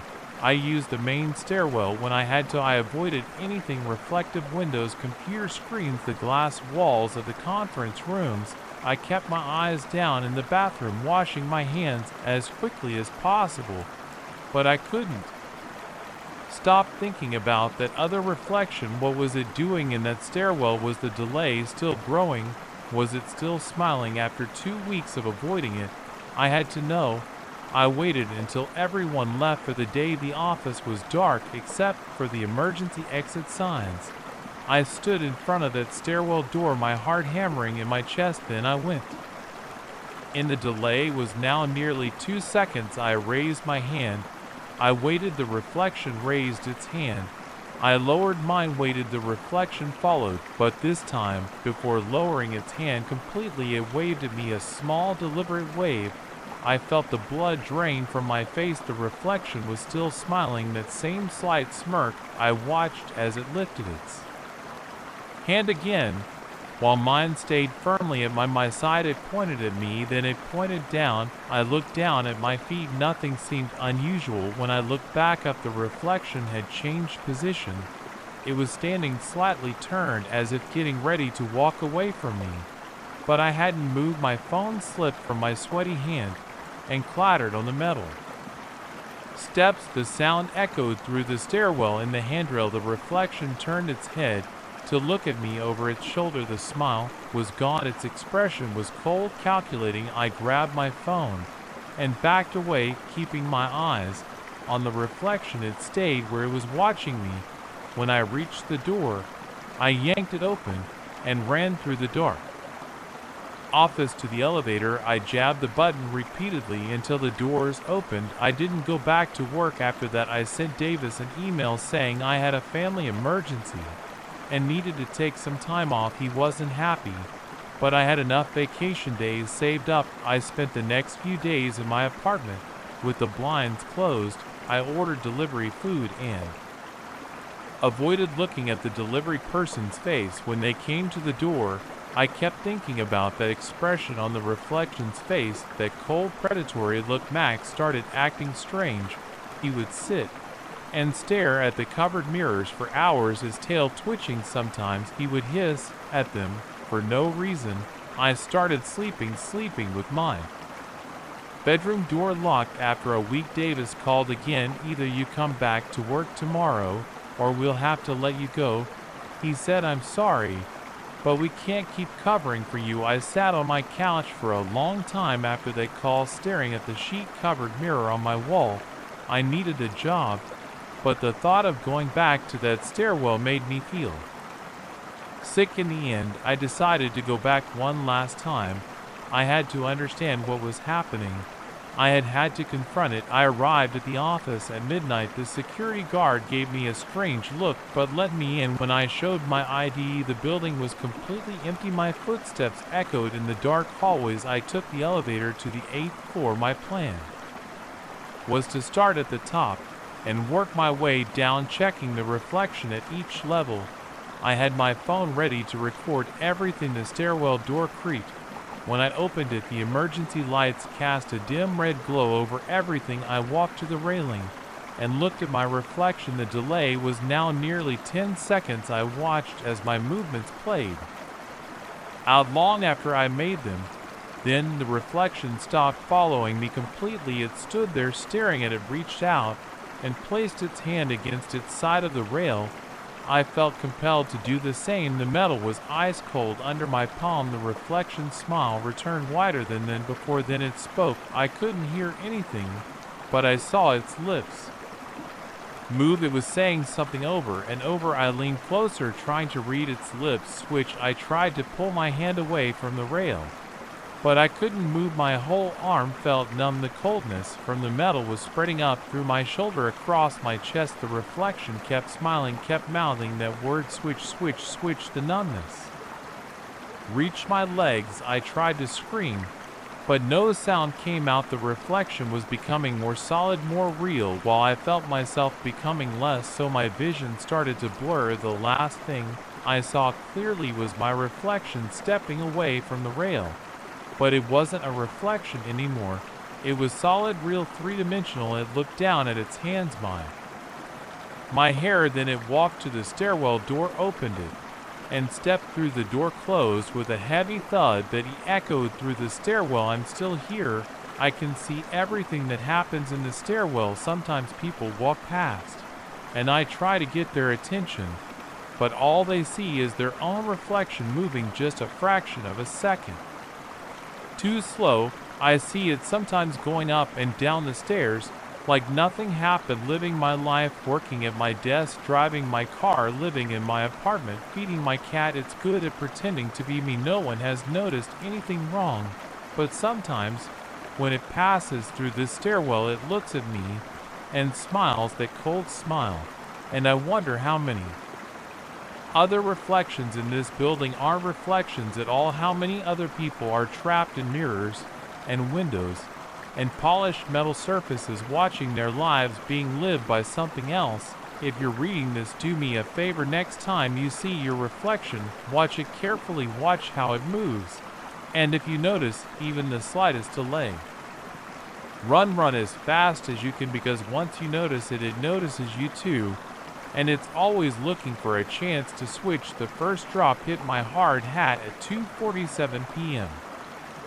On a Tuesday. I check my watch because that's what I do on every job. Note the start time. 24 years of plumbing work taught me to track my hours down to the minute.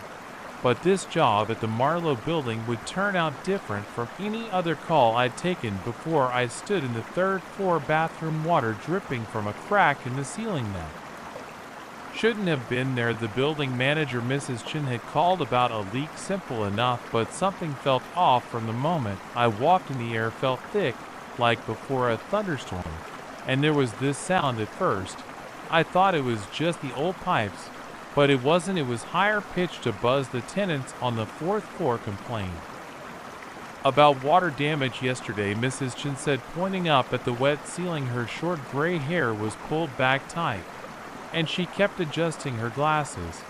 But when we went to check their bathroom, it was bone dry, no signs of leaking anywhere. I ran my hand along the wall. The paint felt cold and slightly damp. Any history of plumbing issues in this section of the building? Not in the 15 years I've managed this place. She checked her phone. I have another meeting. Will you be okay to check it out yourself? Yeah, I'll find the problem. I set my toolbox down on the cracked tile floor. Just need to access the fourth floor bathroom to start. She handed me a master key and left the bathroom door click shut behind her. And that's when I noticed the buzzing had gotten louder, just slightly, but enough that I couldn't ignore it anymore. I pulled out my flashlight and aimed it at the ceiling. The crack was about 2 feet long, hairline thin, with water beading along its length. I grabbed my moisture meter from the toolbox and pressed it against the drywall. The reading went straight to red. The entire ceiling was saturated. The buzzing increased another notch. I climbed up on my step ladder to get a closer look. The water dropping from the crack was clear but how did the drops? It felt wrong, too thick, too warm. My phone buzzed in my pocket. Text from the office. How's the Marlowe job going? ETA. I typed back, need to check upstairs, will update in 30. The fourth floor hallway was empty. The building was one of those old converted office spaces from the 1920s, all dark wood and brass fixtures, the kind of place that's been renovated a dozen times, but never quite right. My boots left marks on the worn carpet as I walked to the bathroom that should have been directly above the leak. The buzzing was definitely louder up here. I could feel it in my teeth. I unlocked the bathroom door and pushed it open. The fluorescent light flickered twice before staying on. This bathroom was identical to the one below, same layout, same cracked tile, same tired look, but it was completely dry, not a drop of water anywhere. I checked every pipe in the wall with my infrared scanner. Nothing, no leaks, no moisture behind the tiles, no water damage at all. It didn't make sense. Water doesn't just appear from nowhere, it has to come from somewhere. The buzzing pressed against my eardrums. I knocked on walls, checked the seals around the toilet, ran water in the sink. Everything worked perfectly, too perfectly. Maybe the pipes didn't even make that usual groan that old buildings give. My watch showed 3:15 p.m. I'd been here less than 30 minutes, but my head was starting to hurt. The buzzing had become a constant pressure, like being underwater, too deep. Back downstairs, the leak had gotten worse. Water now dripped from 3 separate cracks, and the ceiling bulged slightly in the center. I took photos and measurements, then pulled out my phone to call my supervisor. No signal. The screen showed full bars, but the call wouldn't go through. The buzzing surged, and I dropped the phone. It clattered on the tiles as the lights flickered for a second, just a split second. I thought I saw something move in the water, running down the wall like a shadow, but wrong somehow, too sharp, too angular. I picked up my phone. The screen was cracked, but still worked. 3:30 p.m. I needed to check the building plans. The Marlowe had to have a maintenance room or access panel somewhere. These old buildings always had space between floors for pipes and electrical. I found Mrs. Chin in her office down the hall. She was on the phone, but hung up when I walked and found anything. She asked me to see the building plans. There has to be access to the space between floors. She pulled open a filing cabinet. We should have the original blueprints here somewhere. The building's been modified so many times, though. She flipped through folders. Here the blueprints were old, the paper yellow and brittle. I spread them out on her desk. The building's layout was a maze of additions and renovations, but there it was, a maintenance access point in the janitor's closet with a crawl space running between the 3rd and 4th floors. Mind if I take a look? I asked. Go ahead, Key. The same one I gave you. The janitor's CL closet was at the end of the hall. The buzzing followed me there, stronger now. My head throbbed with each step. The access panel was behind some shelves. I had to move mops and cleaning supplies to reach it. The panel was sealed with 4 heavy screws covered in paint from decades of renovations. I unscrewed them with my power driver. The last one stuck, and when it finally came loose, it was hot to the touch. The buzzing was loud, now a physical thing pressing against my skull. I shined my flashlight into the access space. A narrow crawl space stretched into darkness. Pipes and electrical conduit running along its length. The air that came out was warm and wet. 3:41 p.m. I should have called for backup, should have told Mrs. Chin I needed another opinion, but I didn't. Instead, I grabbed my tool belt, clipped on my flashlight, and crawled in. The space was tight, barely 3 feet high. I had to army crawl, push my tool bag ahead of me. The metal ductwork above me vibrated with that endless buzz. 20 feet, and I found where the pipes crossed between floors. Water dripped steadily from a joint, but the pipe wasn't leaking. The water was coming through the metal itself, beating up like sweat on skin. The buzzing pulsed. My flashlight caught something ahead, a shape that didn't belong. I crawled closer. The wall between the floors bulged inward. The metal and concrete warped like melted plastic. The surface actually rippled, as I watched. Water ran down its surface in thick streams. The buzzing became a rhythm, a pattern I could almost understand. I reached out to touch the wall. The surface was hot and seemed to move under my fingers. I jerked my hand back. My skin tingled where I'd touched it. Something moved in the darkness behind the warped wall. My flashlight being caught edges that shouldn't exist, geometric shapes that hurt to look at, angles that seemed to bend in impossible directions. The buzzing formed words I couldn't quite hear. I started backing up. My elbow hit a pipe, and the clang echoed through the crawl space. The shapes behind the wall shifted. A crack appeared in the warped surface, spreading like ice. Breaking water poured out, but it moved wrong, flowing upward, splitting into perfect geometric patterns before falling. The buzzing became a scream. I don't remember how I got out of that crawl space.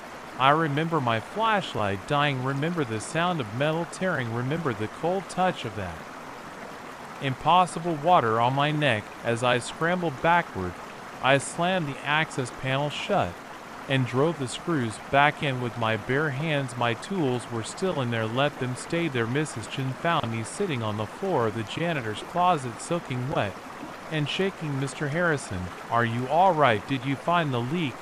I stood up. My legs felt weak. You need to evacuate the building now. Why the water isn't coming from the pipes, it's coming from somewhere else. Something else. Call a structural engineer. Better yet, call a demolition crew. This building isn't right. She started to argue, but then we both heard it, the sound of metal groaning followed by a crash from the third floor bathroom room. Buzzing rose to a pitch that made us cover our ears. Water began seeping under the bathroom door and into the hallway. It moved in straight lines, forming perfect geometric patterns on the floor. Mrs. Chen's face went pale. She pulled out her phone and hit the fire alarm. I didn't stay to help with the evacuation. I walked out of the Marlowe building at 4:13 p.m. and didn't look back. I sent my resignation email to the plumbing company that night. They demolished the Marlowe building 3 months later, after 3 engineering firms failed to explain the growing network of impossible cracks in its walls, or the buzzing sound that drove out every tenant, or the water that moved against gravity and burned through everything it touched. I drive past the empty lot. Sometimes there's nothing there now but gravel and concrete barriers, but sometimes when I stop at the red light on the corner, I can feel it, that low buzz in my teeth, calling me back to what I saw in that crawl space, to the shapes that wait behind the walls of our world. I don't stop at that red light anymore. I take the long way around. My watch stopped at 4:20 p.m. that day. I keep it in my desk drawer. Sometimes late at night, I can hear it ticking, but when I open the drawer to check, the hands never move. They just point to 413, while something that sounds like buzzing comes from somewhere deep inside. It works. The wooden steps creak under my feet as I climb to my grandparents' attic. My phone's flashlight beam cut through decades of dust floating in the air. I hadn't been up here since I was a kid, but my grandmother asked me to fetch her old recipe box, and I couldn't say no. The attic smelled like mothballs and old paper, the distinct scent that made my nose itch. I reached the top of the stairs, and my chest tightened. The space felt wrong, not just dusty or old, but wrong in a way that made my hands shake. Boxes and furniture made dark shapes in the shadows. My throat went dry. The air felt thick, heavy, like it was pressing against my skin. My grandmother's voice drifted up from downstairs. Did you find it, James? It should be in one of the boxes near the old trunk. Not yet, I called back, but my voice came out rough. Sweat ran down my back despite the cool air. I moved between stacked boxes, my shoes leaving prints in the dust. The trunk sat against the far wall under a small window. It was bigger than I remembered, a heavy wooden chest with brass corners and a curved lid. Dark stains marked the wood, and the brass lock had turned green with age. My hands wouldn't stop shaking as I knelt beside it. The recipe box wasn't anywhere nearby, but something pulled at me to open the trunk. I remembered playing up here as a kid, looking through old clothes and yearbooks, but I'd never opened this trunk. Had it always been locked? The lid creaked up. When I tried it, not locked. After all, inside the smell of old paper grew stronger. Stacks of photos filled the trunk, hundreds of them, maybe thousands, black and white snapshots, color Polaroid, studio portraits, all mixed together without any organization. I picked up the first stack. My grandfather's handwriting marked the back of the top. Photo family picnic 1962. The image showed a group of people on checkered blankets, paper plates balanced on their laps. I recognized my grandmother, young and laughing, my grandfather beside her, his arm around her shoulders. The next photo, Christmas 1957. My great Aunt Ellen opening presents, tinsel on a tree behind her. Then Sarah's wedding 1973. My mom as a bridesmaid, looking exactly like my sister. Normal family photos. So why were my hands still shaking? Why did the air feel so heavy I could barely breathe? I flipped through more photos. Birthdays, graduations, beach trips, Thanksgivings, decades of family history, and fading colors and creased corners. Then I stopped. The photo in my hand showed a backyard barbecue, July 4th.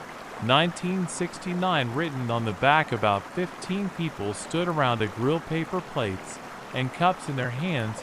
I recognized most of them, my grandparents, great aunts, and uncles, family friends, who were long dead now. And there on the edge of the group was me, not someone who looked like me. It was me, the same face I saw in the mirror every morning, the same scar on my chin from a bike accident when I was 12, the same crooked smile, even the same t-shirt I'd worn last week. But this photo was from 1969, 20 years before I was born. My stomach lurched. The photo slipped from my trembling fingers. I grabbed another one. Martin's graduation 1954. A crowd outside of high school, graduates in caps and gowns. And there I was again, standing in the back row, same face, same height, same everything. Another photo, family reunion 1942, a large group on the steps of a church. I found myself immediately leaning against a column, hands in my pockets, looking straight at the camera. My heart pounded so hard I could barely hear sweat soak through my shirt. I dug through the photos frantically, now finding myself in image after image. School plays from the 1930s, factory workers in the 1920s, a World War I Army unit, a turn-off century, wedding party. The same face, my face, unchanged across decades, sometimes in the background, sometimes front and center, sometimes looking at the camera, sometimes caught mid-conversation, but always unmistakably me. I shoved the photos away and scrambled back from the trunk. My back hit a stack of boxes, sending them crashing down. Dust filled the air. I couldn't breathe, couldn't think. James, are you okay up there? My grandmother's voice seemed to come from very far away. I looked back at the scattered photos in the beam of my dropped phone's light. My own face stared up at me from 100 different years. My legs shook as I stood. I had to get out, had to get away from those photos. But as I turned toward the stairs, movement caught my eye. Someone stood in the shadows by the window. I raised my phone, the light beam trembling. A man stepped forward. He wore clothes I'd never seen before, old-fashioned things that belonged in a museum.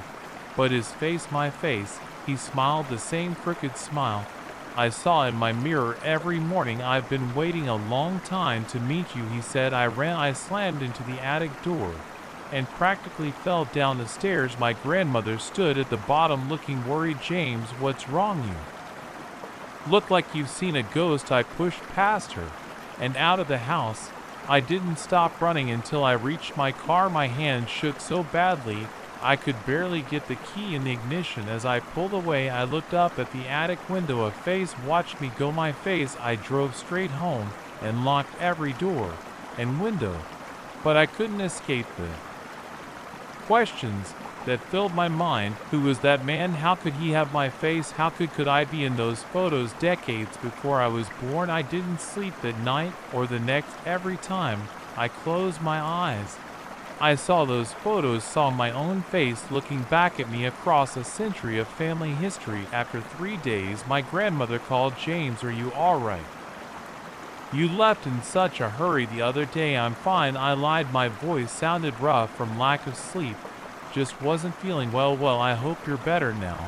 But listen, the strangest thing happened after you left. I went up to the attic to look for that recipe box myself, and I found all these old photos scattered around. I've been going through them, but I can't find something that I know should be there." My mouth went dry. "What's missing?" "There was this whole set of photos of your great uncle James, the one you were named after. He disappeared in 1927. You know, no one ever knew what happened to him, but we had so many photos of him, and now I can't find a single one. It's the strangest thing. They showed him all through the years at different family events.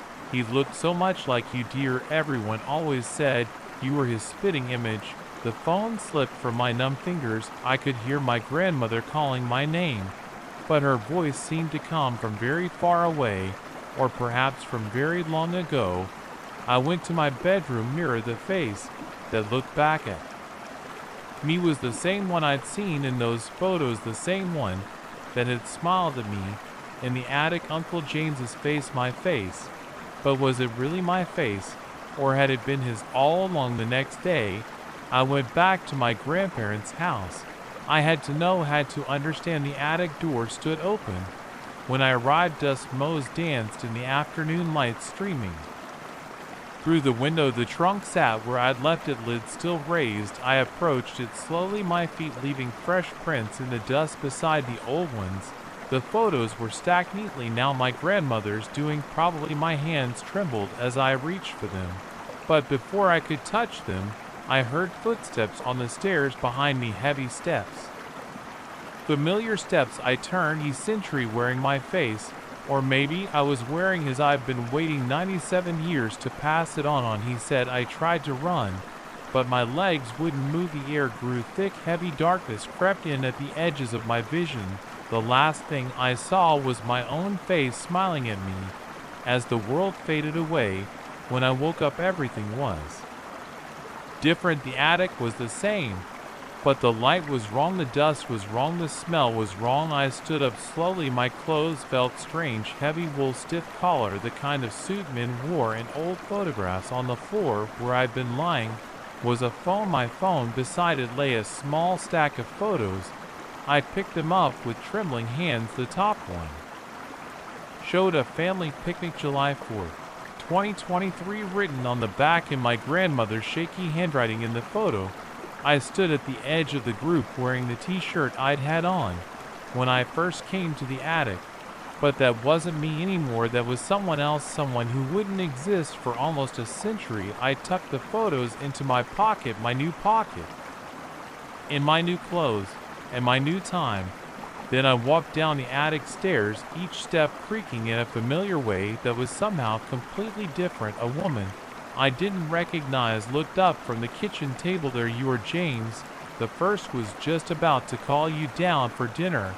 I smiled at her. "My great-grandmother, young and beautiful. Sorry to keep you waiting," I said.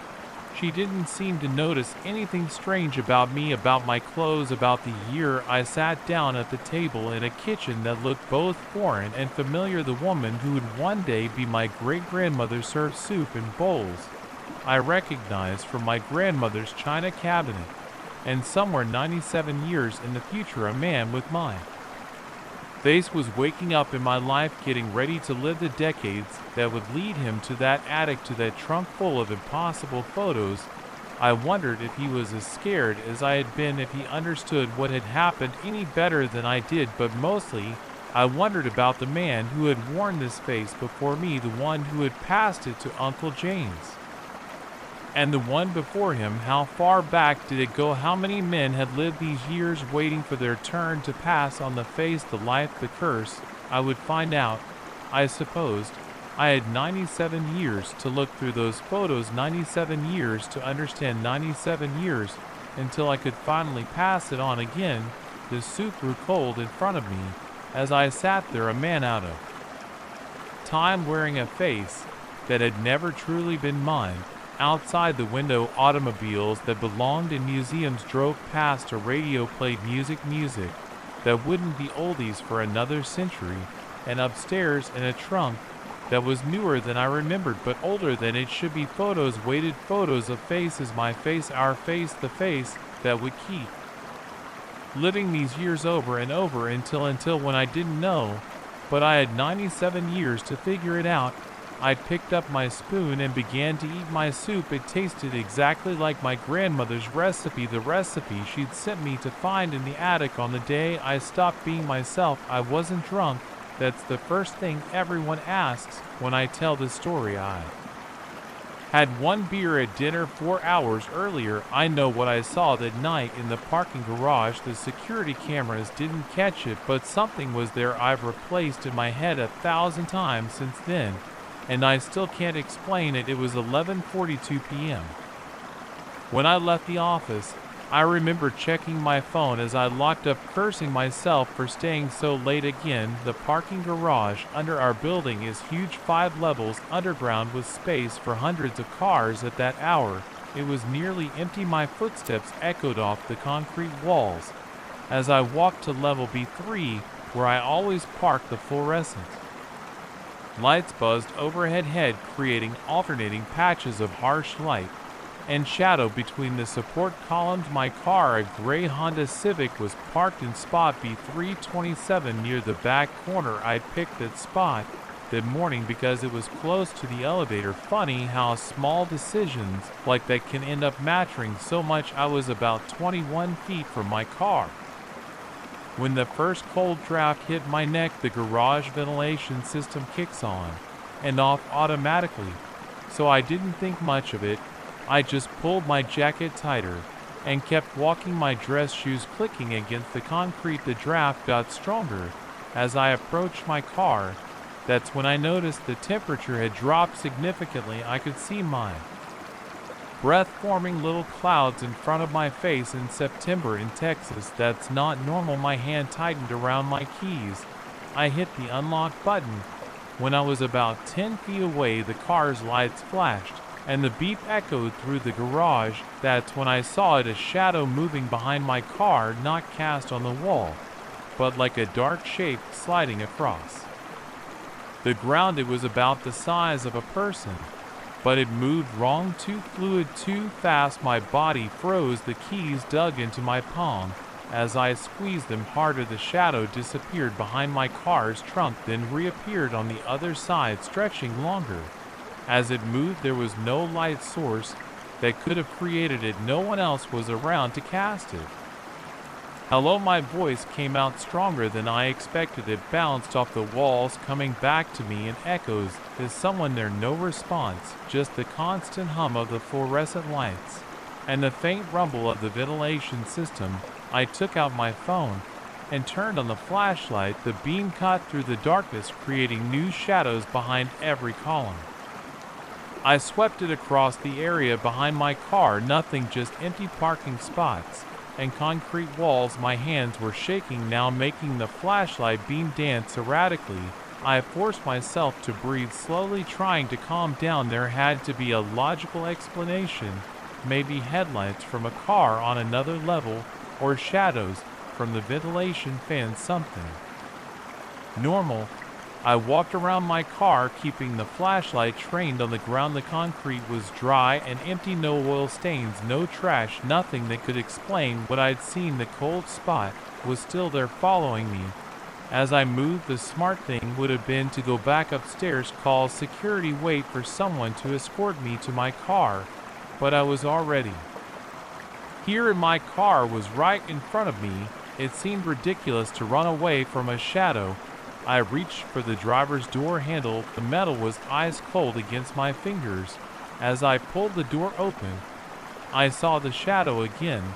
This time in my peripheral vision, it moved faster now, sliding across the floor. like black water coming toward my feet. I jumped into the car and slammed the door shut. My hands were shaking so badly I dropped the keys. They clattered onto the floor mat, and I had to feel around for them in the dark the whole time. I kept my eyes on the windows, watching for any movement. Outside, the shadow appeared again, this time sliding up the driver's side window like a dark curtain I couldn't see. Through it, the cold intensified inside the car, and my breath came out in white puffs. The windows started to fog up. I found my keys and jammed them into the ignition. The engine roared to life, and the headlights came on automatically. The shadow vanished instantly, like someone had flipped a switch. The temperature in the car began to rise as the heater kicked, and I sat there for a minute, gripping the steering wheel, trying to process what had just happened. The garage looked normal now, just concrete and fluorescent lights and empty parking spots. My heart was pounding so hard I could feel it in my throat. I put the car in reverse and backed out quickly, checking all my mirrors. Nothing unusual. I drove to the exit ramp faster than I should have, taking the turns too wide. The garage attendant barely looked up from his phone as I swiped my card and left. That night, I couldn't sleep.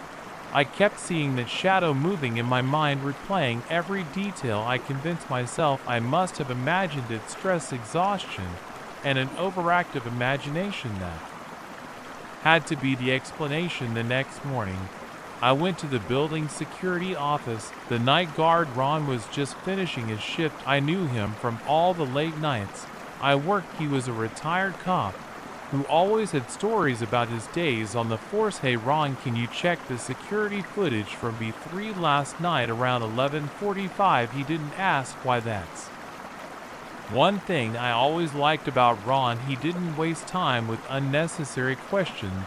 He just pulled up the footage on his monitor and started scrolling through it. The camera had a clear view of my parking spot. I watched myself walk into frame, stop, and look around. The timestamp showed 11:43 p.m. The image was grainy and black and white, but I could see myself taking out my phone and using the flashlight. I looked scared, which was embarrassing to watch, but there was no shadow, no strange movements, no dark shapes sliding across the floor, just me acting jumpy for no apparent reason. See anything unusual? Ron asked. I shook my head. Guess not. Thanks for checking. He gave me a knowing look. Garages can play tricks on your mind at night. All those shadows, echoes, your brain tries to make patterns out of nothing. I nodded and left. But I knew what I had seen. The cameras might not have caught it, but something was there. The cold, the movement, the way it climbed up my window. Those weren't tricks of the mind. For the next week, I left work before dark. I took a different parking spot closer to the entrance, but I couldn't stop thinking about what happened. I started researching similar experiences online. Most were obviously fake, written for attention, but a few seemed genuine, and they described similar things: moving shadows, cold spots, the feeling of being watched. 2 weeks after the incident, I had to stay late again. A client deadline couldn't be avoided. By the time I finished, it was almost midnight. I stood in my office staring at my car keys, trying to decide what to do. Part of me wanted to call an Uber, but that felt like giving into fear. I was a grown man afraid of a parking garage because of something that probably hadn't even happened. The security camera proved nothing was there. I took the elevator down to B3 this time.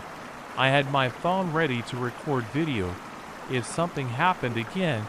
I wanted proof. The garage was even emptier than before. My footsteps seemed louder, more intrusive. I walked slowly, scanning every shadow, every corner.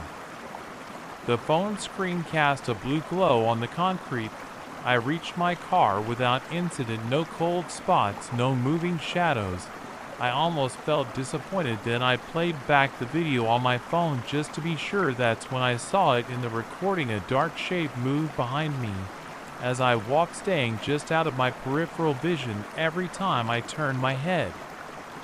It slid to the other side, always keeping the same distance. The camera had caught what my eyes couldn't see. I ran back to the security office, but Ron wasn't there. The day shift guard didn't know how to access the camera footage. By the time I got someone to check it the next morning, my phone had crashed and wouldn't turn back on. The video was gone. I quit my job 2 weeks later, found a new position at a company with above ground parking. I tell myself it was for the better commute, the higher salary. But I know the real reason. Sometimes late at night, I still check my rear view mirror more often than necessary. I watch for movements in the shadows, feel for sudden cold spots. The rational part of my brain says nothing happens. That night the cameras proved it. But I know what I saw, and I know that somewhere in that underground garage something is still moving in the darkness, waiting for someone else to stay too late at work. I've never parked in an underground garage since then. I don't care if I have to walk further or pay more. Some places you just shouldn't go alone at night. Some things the cameras don't catch. That's my story, believe it or don't. I'm past trying to convince people, but next time you're alone in a parking garage late at night, pay attention to the shadows.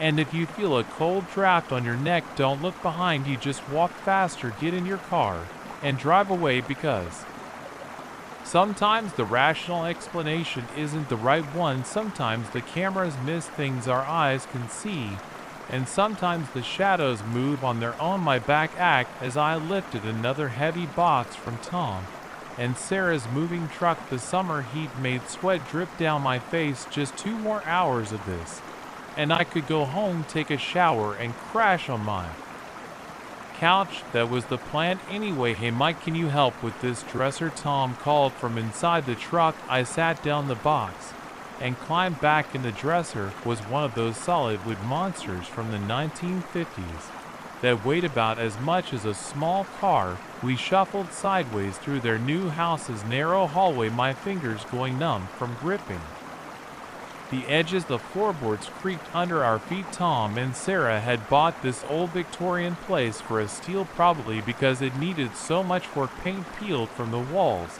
and half the fixtures were original to the house. In here, Sarah directed, pointing to their bedroom. She held the door open as we maneuvered inside. That's when I saw it. A massive mirror dominated the far wall, reaching from floor to ceiling. The frame was dark carved wood, covered in swirling patterns that drew your eye in weird ways. It didn't match anything else in the room. Where'd you get that? I asked after we sat down. The dresser came with the house, Tom said, stretching his back. Previous owner left it too big to move. I guess Sarah wants to take it down, but I kind of like it.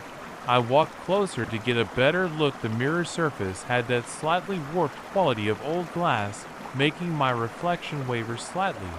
But something wasn't right. I blinked hard and looked again. The mirror showed the empty bedroom, just bare walls, dusty hardwood floors, and sunlight streaming through the windows. But Tom and Sarah were standing right behind me. I could see them in my peripheral vision, sorting through boxes. They weren't in the reflection at all. A guy's my voice, 3 of us, stood in front of the mirror, but only my wavering reflection looked back. What the hell? Tom whispered. Sarah reached out to touch the glass. Her hand made contact with a soft click in the reflection. Nothing moved. This is impossible, she said. Her face had gone pale.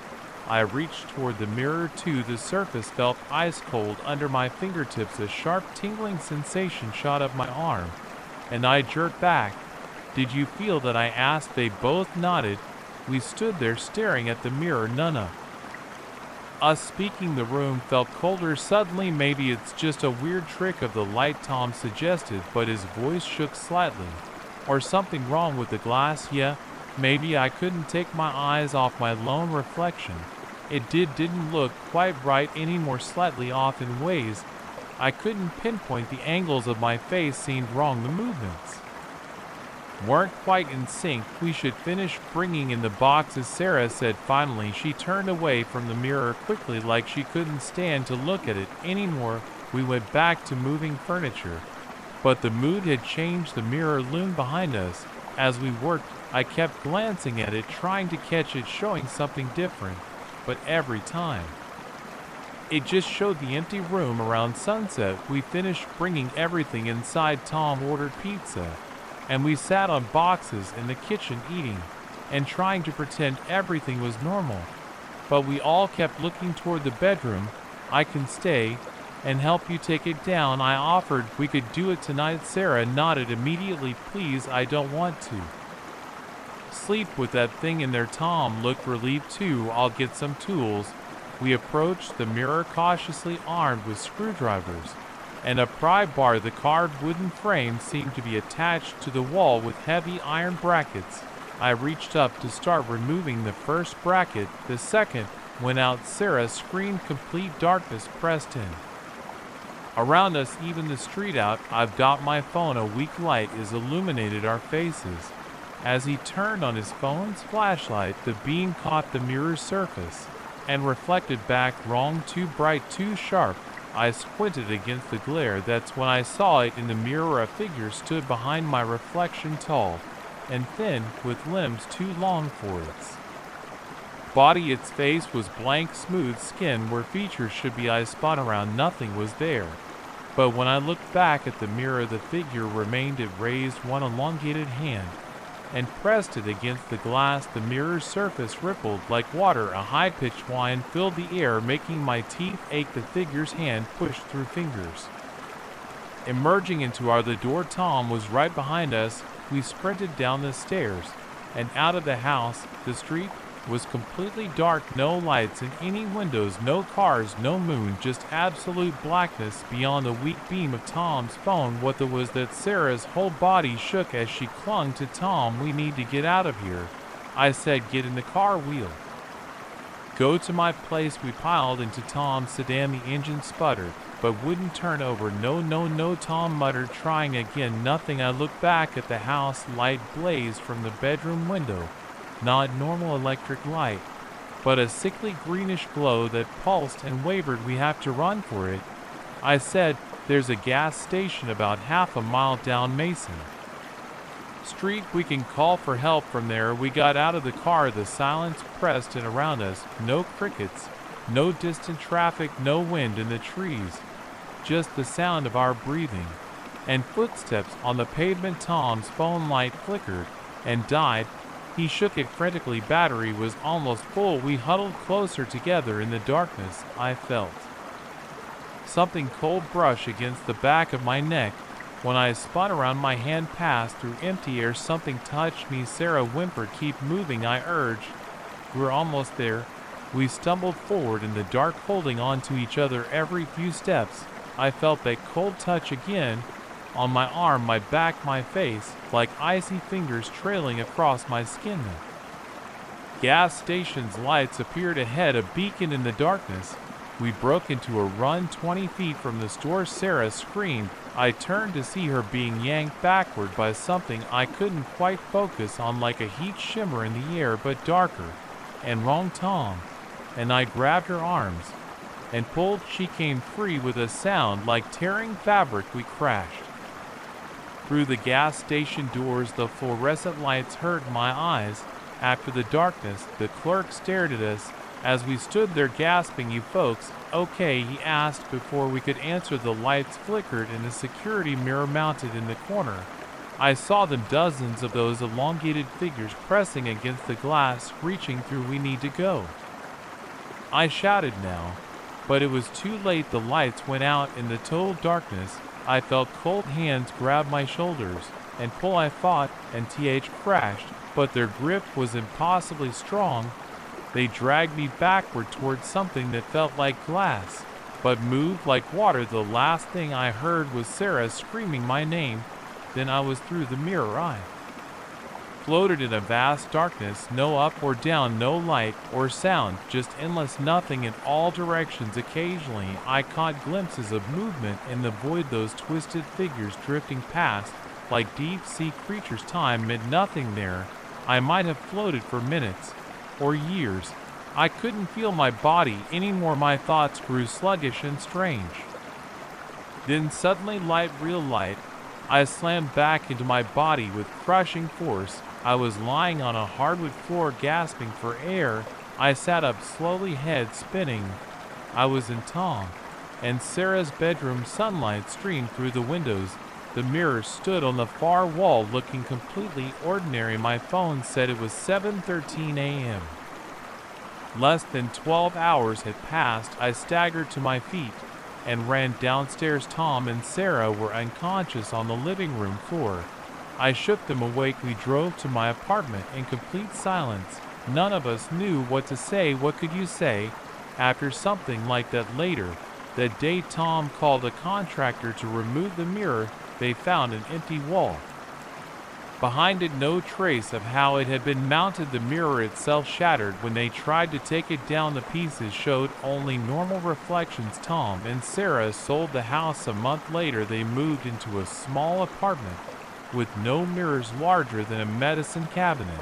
I got rid of all the mirrors in my place too. I shaved using my phone's camera. Now sometimes I catch glimpses of movement in windows or chrome surfaces, tall thin figures that vanish when I turn to look. Sometimes at night I wake up feeling cold fingers on my skin. But the worst part is my reflection. It's subtle, but it's not quite right anymore. The movements are slightly delayed. The angles of my face are wrong in. Sometimes, just sometimes, I see it smile. When I'm not smiling, I think part of me is still trapped on the other side of that mirror. And sometimes late at night, I feel it trying to pull the rest of me back through. They say breaking a mirror brings 7 years bad luck. I wonder what coming back through one does. I guess I'll find out after all those things let me come back for a reason. I just wish I knew what it was. I never should have come to this cabin alone. That's what everyone will say later. But they weren't there when I needed to get away from everything. They didn't feel the walls of my apartment closing in after Sarah left. They didn't understand why I had to escape somewhere, anywhere. Even if it meant driving 3 hours to a remote rental cabin by Lake Morrison in late October. The footprints changed everything. I found them this morning, leading from the murky water straight to my bedroom window. Perfect impressions in the mud, each one filled with dark water, each one pointed directly at where I'd been sleeping. But let me back up. I need to tell this right. I arrived yesterday afternoon around 4:00 p.m.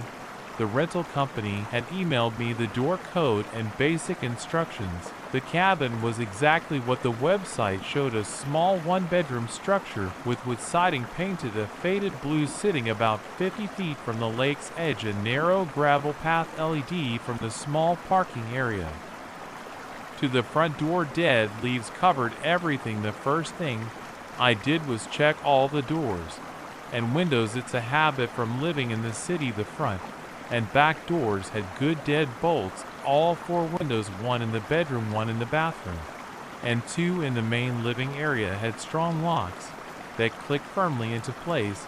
I tested each one twice.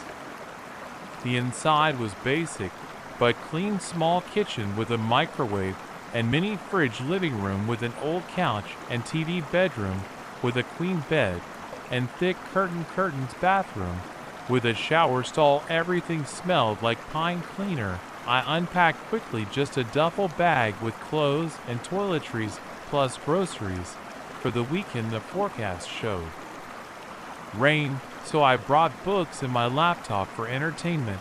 The Wi-Fi was surprisingly good for such a remote spot. The rest of the afternoon, I sat on the small back deck watching the lake. The water was dark gray under the cloudy sky. A light wind made small waves lap at the rocky shore. 2 ducks paddled past. No other cabins were visible through the trees on either side. The isolation felt good at first. It started raining around sunset.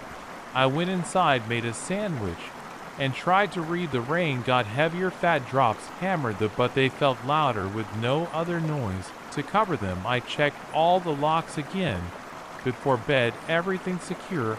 I took a hot shower, changed into sweats and a t-shirt, and got under the covers around 11 p.m. The bedroom window faced the lake. Even with the curtains closed, I could hear the water hitting the shore. Sleep came quickly. I was exhausted from the drive and from weeks of restless nights in my empty apartment. The bed was comfortable. The rain became white noise something woke me at 3:17 a.m. I remember checking my phone's glow display at first. I thought it was just the storm, the rain was still pounding, but then I heard a scraping sound at my window.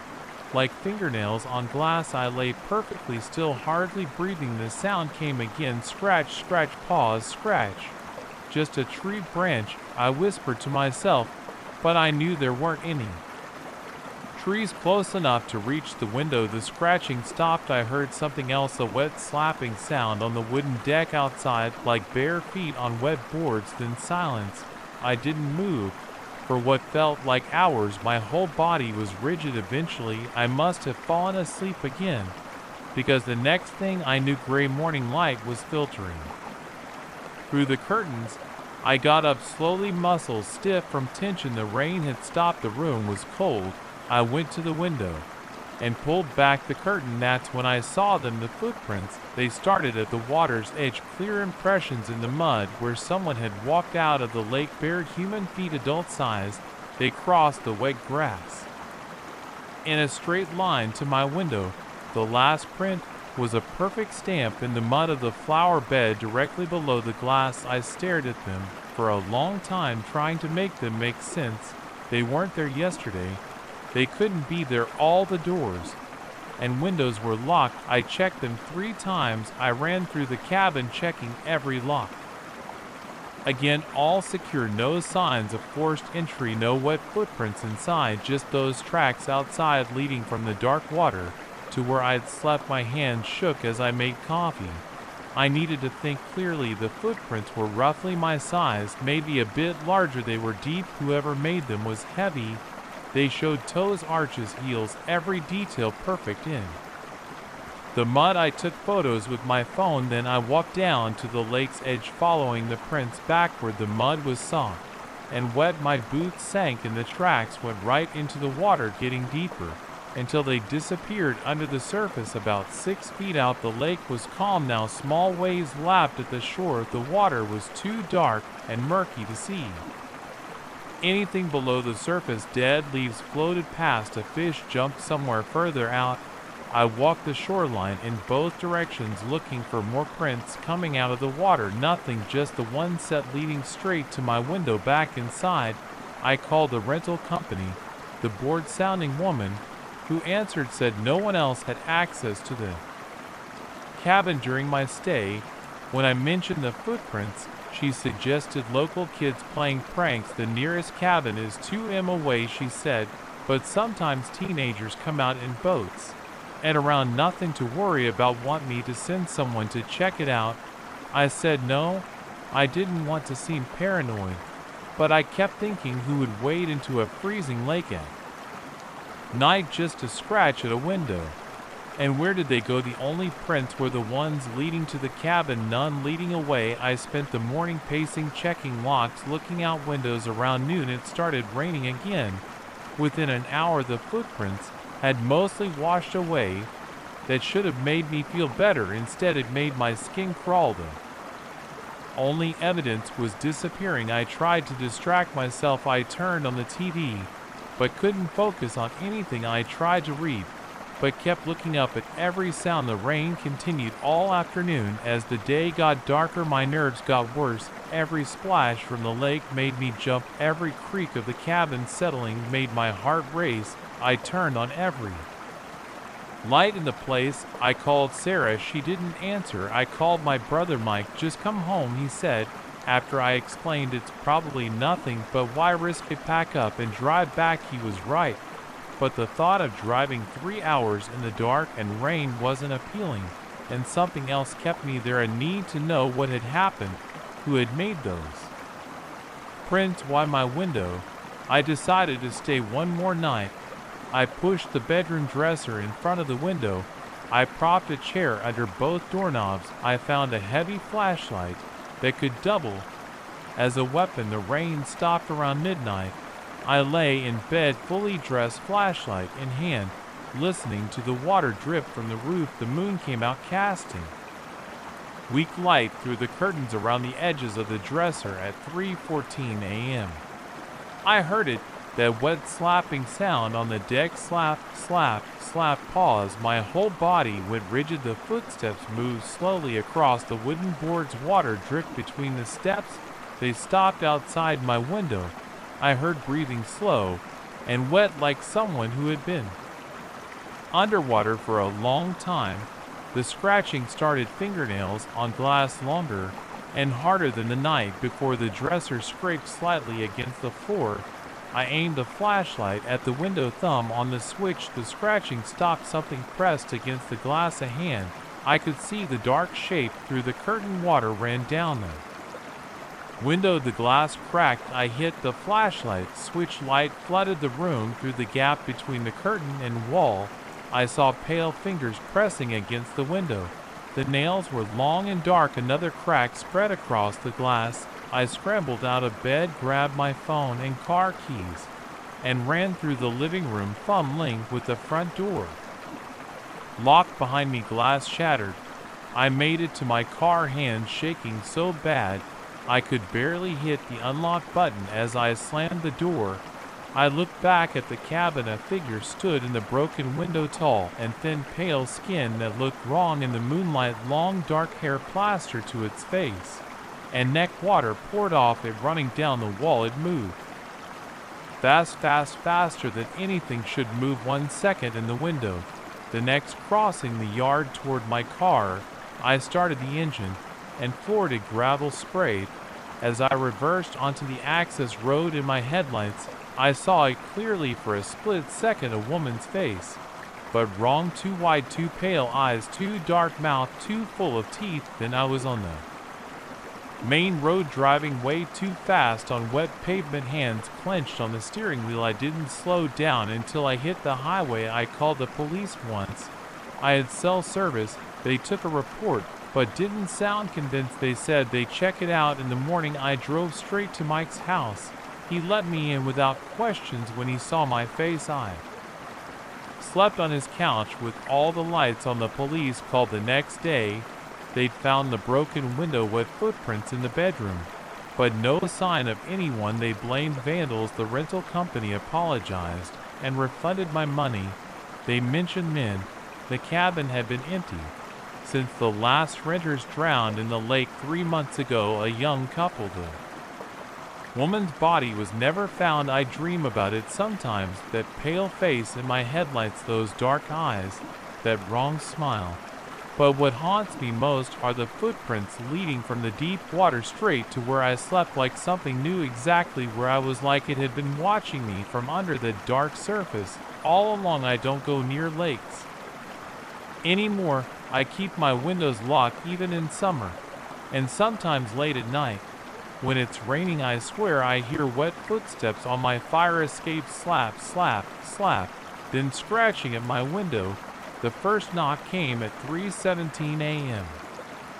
on a Tuesday. 3 sharp raps against my bedroom floor, directly beneath my bed. I rolled over, pulled the pillow over my head, and tried to go back to sleep. The second set of knocks came 5 minutes later, then again and again. That was 6 weeks ago. Now I haven't slept properly in over a month. I've lost my job, and I'm starting to question my own sanity.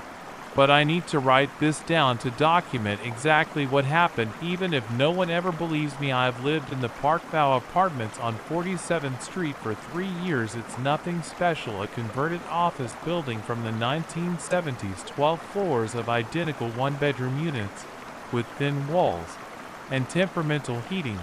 But the rent was reasonable, and the location was perfect for my commute to the advertising agency where I worked, where I used to work. That first night after the knocking kept me awake until sunrise.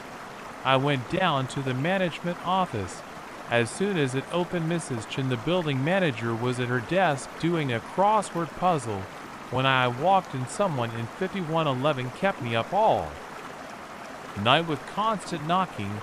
I said, trying to keep the edge out of my voice, "Can you please talk to them about noise complaints?"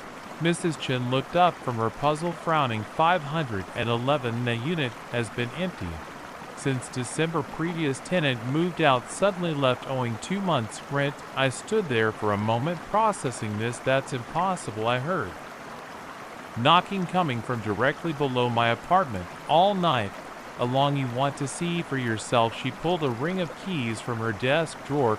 We took the elevator to the 5th floor. The hallway was identical to mine. Same bland beige carpet, same flickering fluorescent lights, same numbered doors spaced evenly along both walls.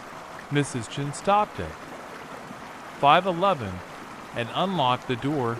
The apartment was completely empty. No furniture, no boxes, nothing on the walls, just bare white walls and worn carpet with rectangular indentations showing where furniture had once stood. A thin layer of dust covered the kitchen counter. See, Mrs. Chen gestured around the space. Nobody here since December. Maybe you heard pipes.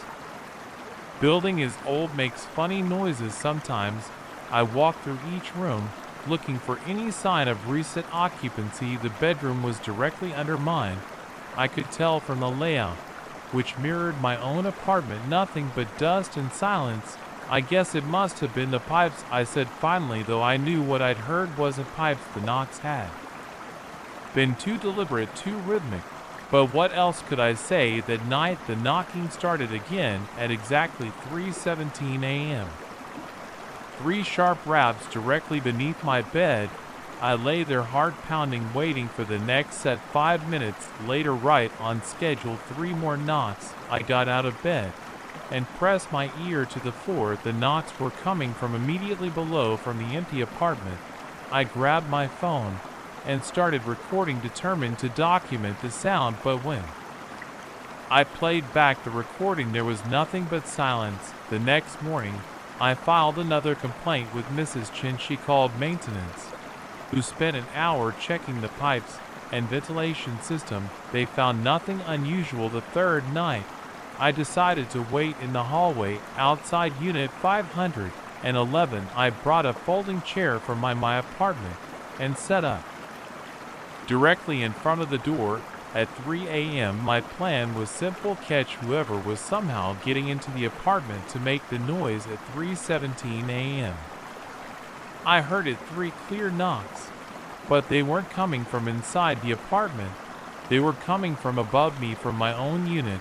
I ran upstairs and unlocked my door with shaking hands. My apartment was exactly as I had left it, completely empty.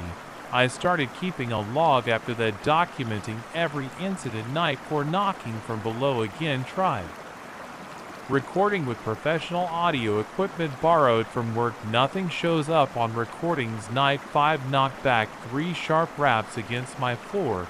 In response to the sounds, immediate silence followed for 47 minutes, then resumed louder than before. Night 6, called police to report potential break-in. Officers searched unit 511, found no signs of entry, no disturbance to dust patterns on floor. Suggested I see a doctor about stress and possible auditory hallucinations. The lack of sleep started affecting my work. I began missing deadlines, zoning out during client meetings. My boss called me into his office after I fell asleep during an important presentation. Take some time off, he said.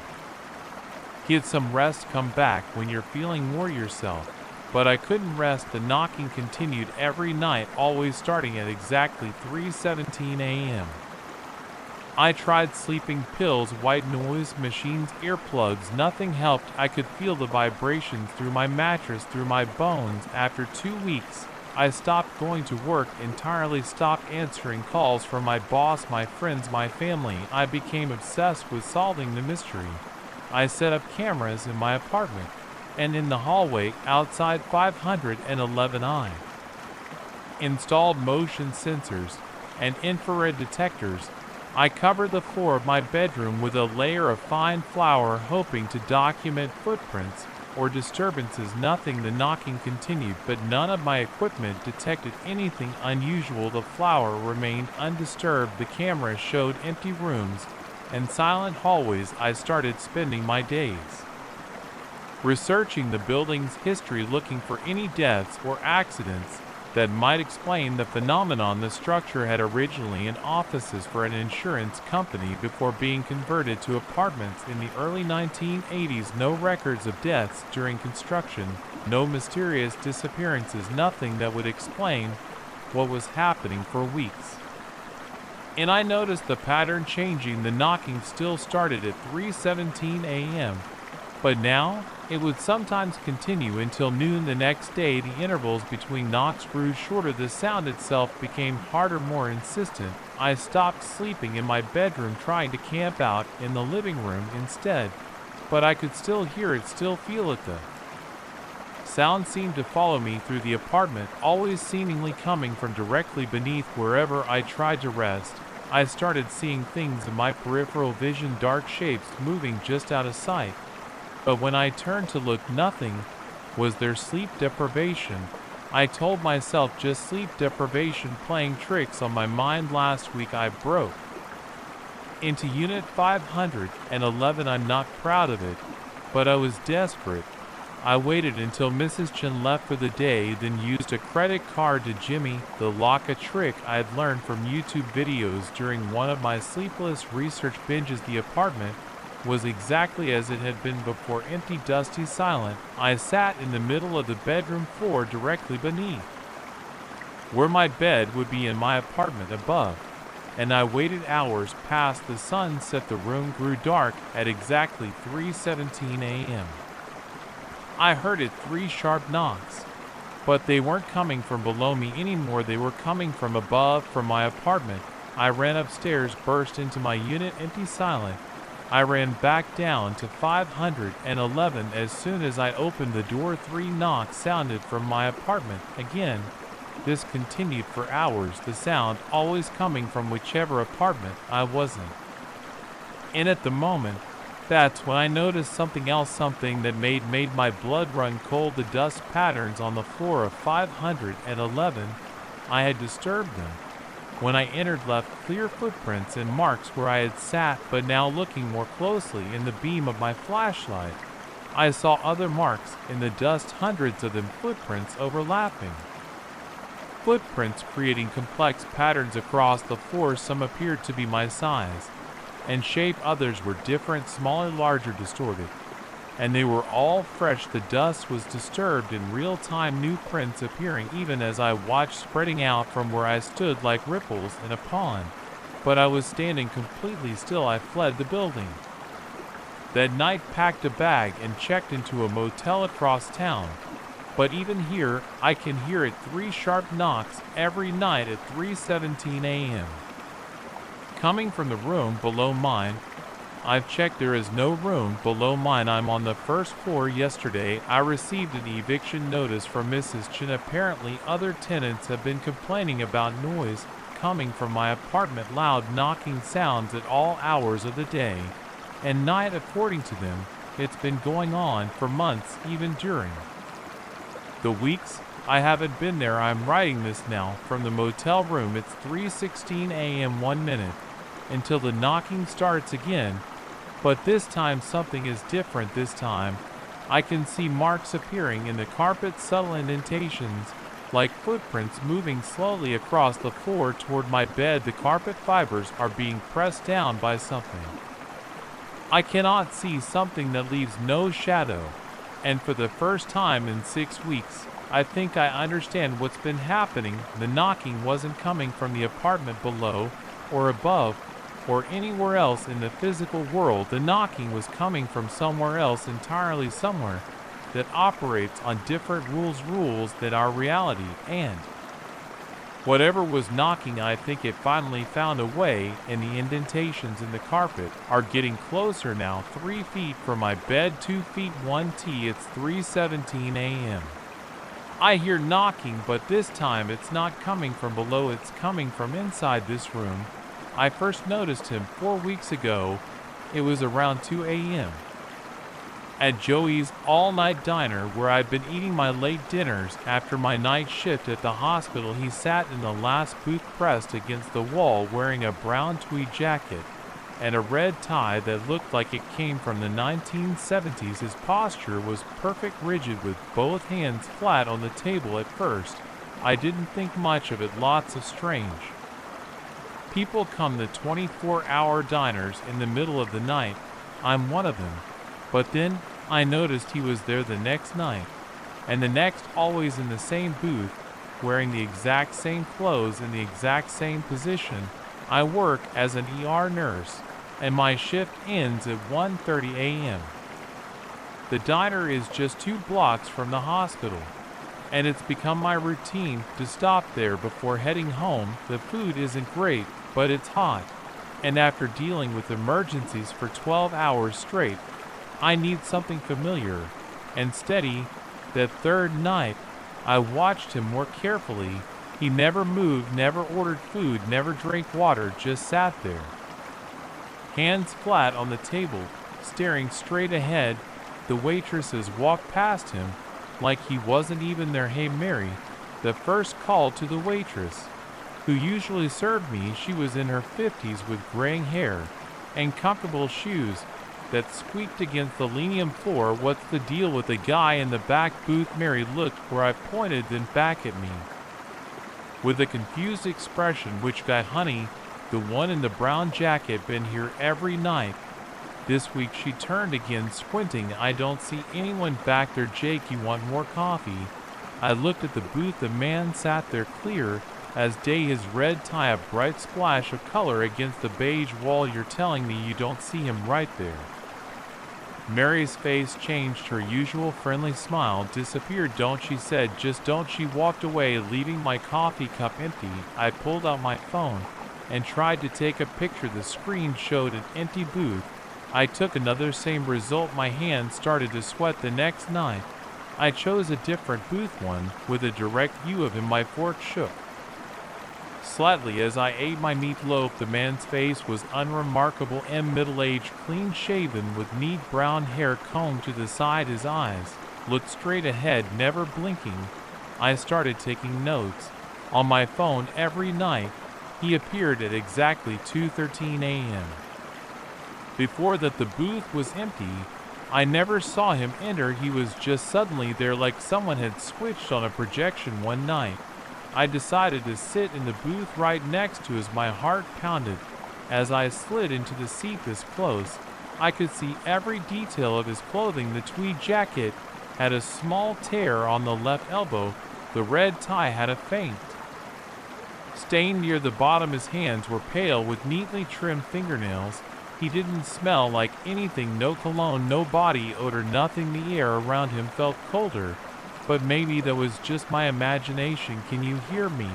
I whispered. No response, not even a twitch. I reached out, my hand shaking, and tried to touch his sleeve. My fingers passed through the fabric like it was made of smoke. A cold sensation shot up my arm, and I jerked back, knocking over my water glass. The crash drew stares from other customers. When I looked back, the man was still there, unmoved, unresponsive. I started staying later, waiting to see if he ever left. He didn't. At exactly 5:47 a.m. he would vanish. No movement, no fade out, just there 1 second and gone the next. My coworkers at the hospital noticed something was wrong. I was distracted during shifts, making small mistakes. The head nurse pulled me aside and asked if everything was okay. I said I wasn't sleeping well. It wasn't a lie. I tried different approaches. One night, I brought a thermal camera I borrowed from the hospital's maintenance department. Through its screen, the booth was empty. An EMF meter showed no readings. A digital voice recorder picked up nothing but the normal sounds of the diner. I searched local news archives online. Nothing about deaths at the diner. No missing persons matching his description. I even asked the diner's owner, an old Greek man named Stavros, about the history of the place. 32 years I own this place. He said nothing strange, nothing bad. Just good food, good business. He looked at me hard. You should eat somewhere else for a while, I think. But I couldn't stay away. The man had become an obsession. I needed to understand what he was, why he was there. My sleep schedule fell apart completely. Even when I wasn't at the diner, I thought about him constantly. I started scanning crowds for his brown tweed jacket and red tie. One night, about 2 weeks in, something changed.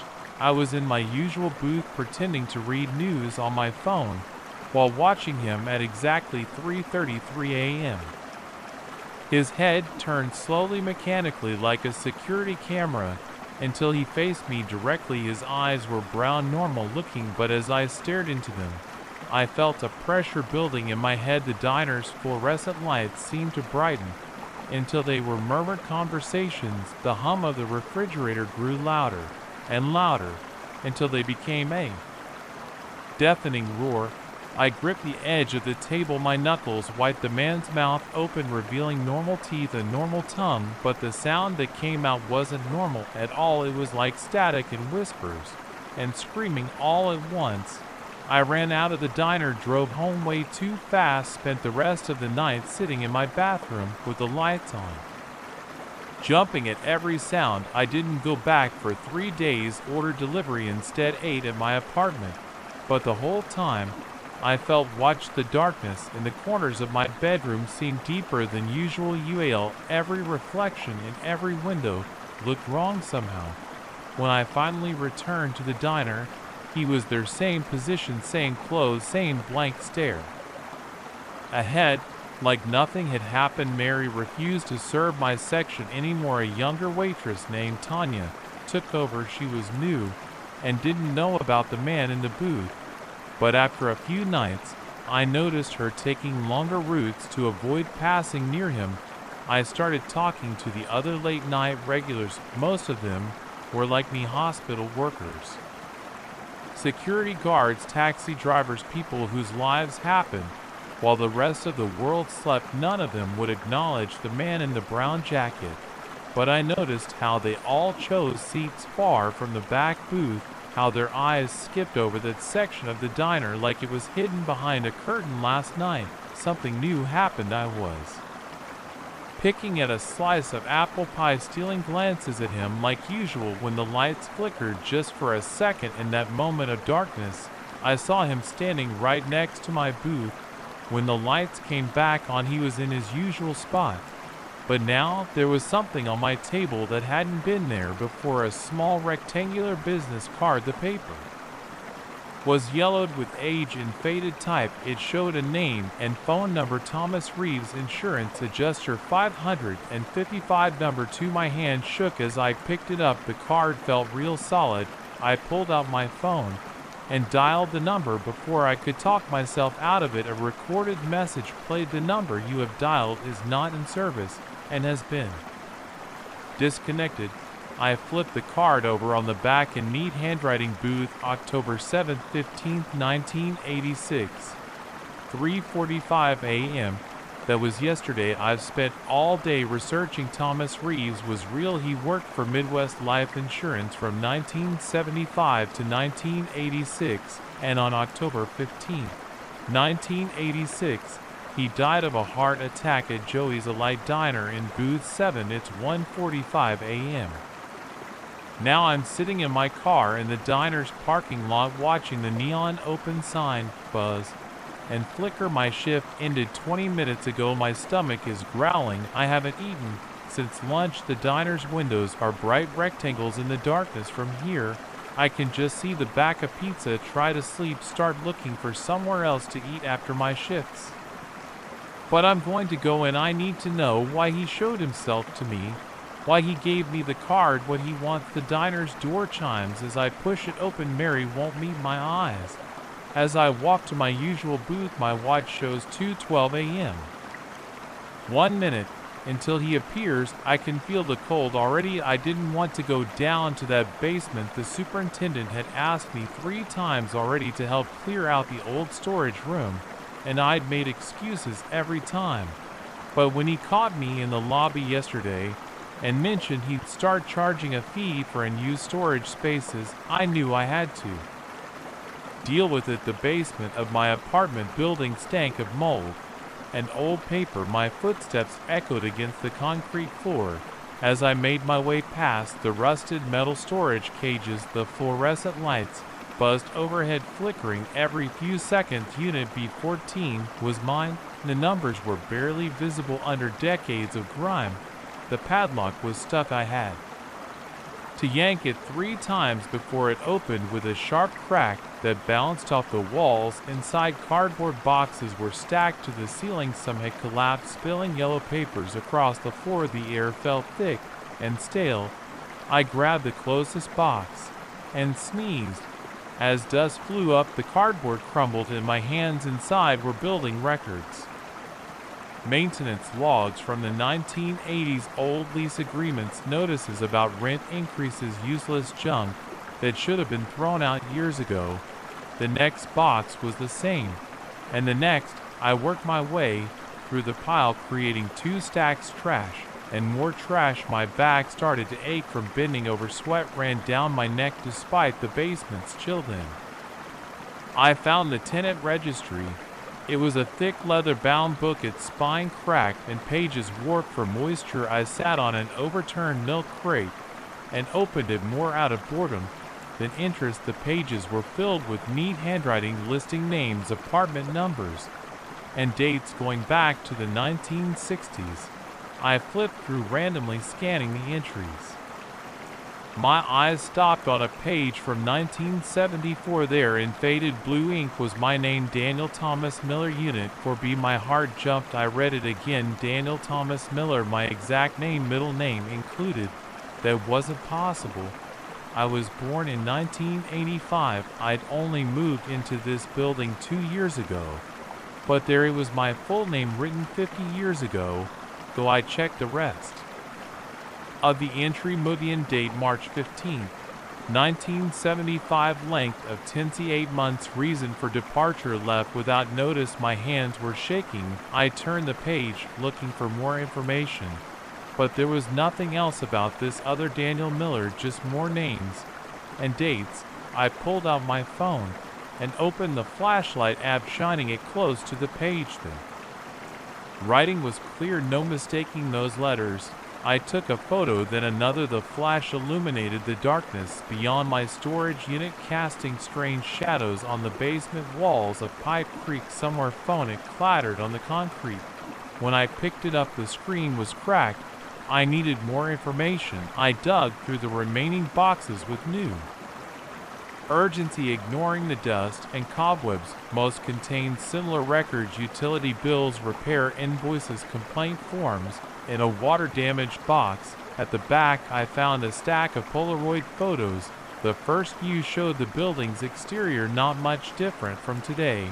Then I found one of the lobby from 1974. The furniture was different, but the marble floor and wood-paneled walls were the same. A man stood by the mailboxes, his back to the camera. My hands were trembling so badly I almost dropped the photo. The man wore a brown corduroy jacket and had dark hair cut short, exactly like the jacket I'd bought at a vintage store last month, exactly like my hair. I flipped through more photos. Most were too faded or water damaged to make out clearly. Then I found another one of the same man, this time facing the camera.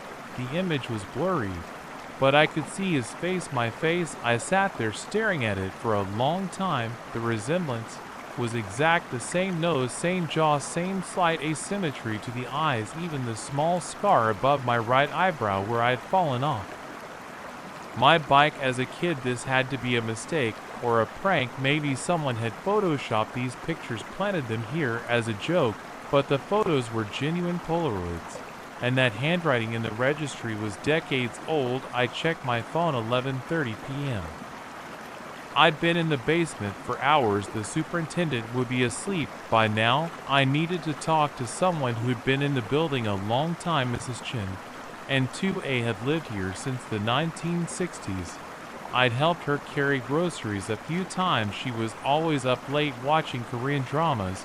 I gathered the registry and photos, shut the storage unit, and headed for the stairs. The basement seemed darker now. The fluorescent lights cast strange shadows that moved when I wasn't looking directly at them. My footsteps sounded wrong, like they were slightly out of sync with my movements. I was halfway to the stairs when I heard it, another set of footsteps coming from the darkness behind me. I stopped. The steps continued for a fraction of a second before stopping too. My heart pounded against my ribs. I turned around slowly. The basement stretched into darkness beyond the reach of the flickering lights. Empty storage units gaped like open mouths.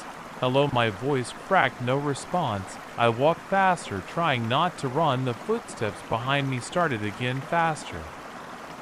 I reached the stairs and took them two at a time. The registry clutched to my chest behind me. The steps echoed off the concrete.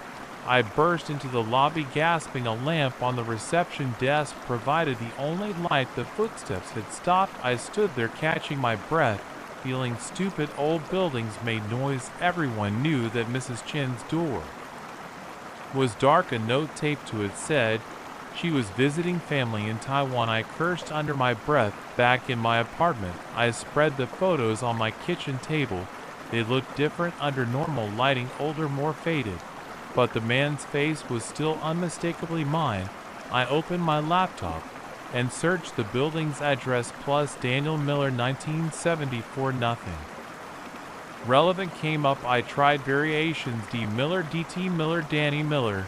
Just pages of social media profiles and white pages listings. The registry had a phone number listed for the other Daniel Miller.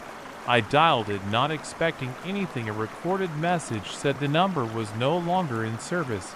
I searched my own name plus 1974 and found hundreds of Daniel Millers. None matched the details I was looking for. I checked birth and death records, newspaper archives, anything I could think of. At 3 a.m., my eyes burning from staring at the screen, I found something, a small article in the local paper from November 1974. Police are seeking information regarding the disappearance of Daniel Miller, 35, last seen at his residence at my building's address on October 12. Miller was reported missing by his employer after failing to appear at work for 2 weeks. Anyone with information is asked to contact. The article included a photo. It was grainy and black and white, but it showed the same man from the Polaroids. I read the article again. October 1974. The registry said I had moved out in November, left without notice. My head was pounding. None of this made sense.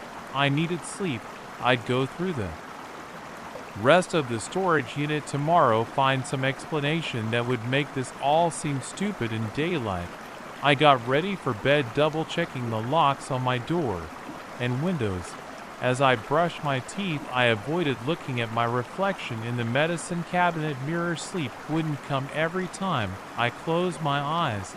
I saw that Polaroid image of my face from 1974. The building creaked and settled around me. Each sound made me tense up, listening for footsteps. At 4:15 a.m. someone knocked on my door. I lay perfectly and deliberate. Then a voice called out, my voice, exactly as it sounds on recordings. I know you found the photos, Danny. My throat closed up. I couldn't move, couldn't breathe. We need to talk about what happened in 1974. The doorknob rattled. I watched it start to turn. Even though I knew I'd locked it, the door began to open. A shape stood in the doorway, silhouetted against the hall light. It wore a brown corduroy jacket. As it stepped into my apartment, I saw its face, my face, but wrong somehow. The features were exact, but the expression was all wrong. It smiled at me, my smile, but not mine at all. Time works differently in the basement, it said in my voice. I've been waiting a long time to meet myself. I scrambled back against the headboard. It took another step forward. Don't worry, it said, this will only take about 9 months. My back hit the wall. There was nowhere else to go. It reached out with my hand, wearing my father's old watch, the one I'd lost 2 weeks ago. I closed my eyes. When I opened them again, I was standing in the basement. The registry lay open at my feet, turned to a blank page. A pen waited next to it. My hands, but not my hands, picked up the pen and began to write Daniel Thomas Miller, Unit 4B, moving date March 15, 2024. I tried to stop, but my fingers kept moving across the paper.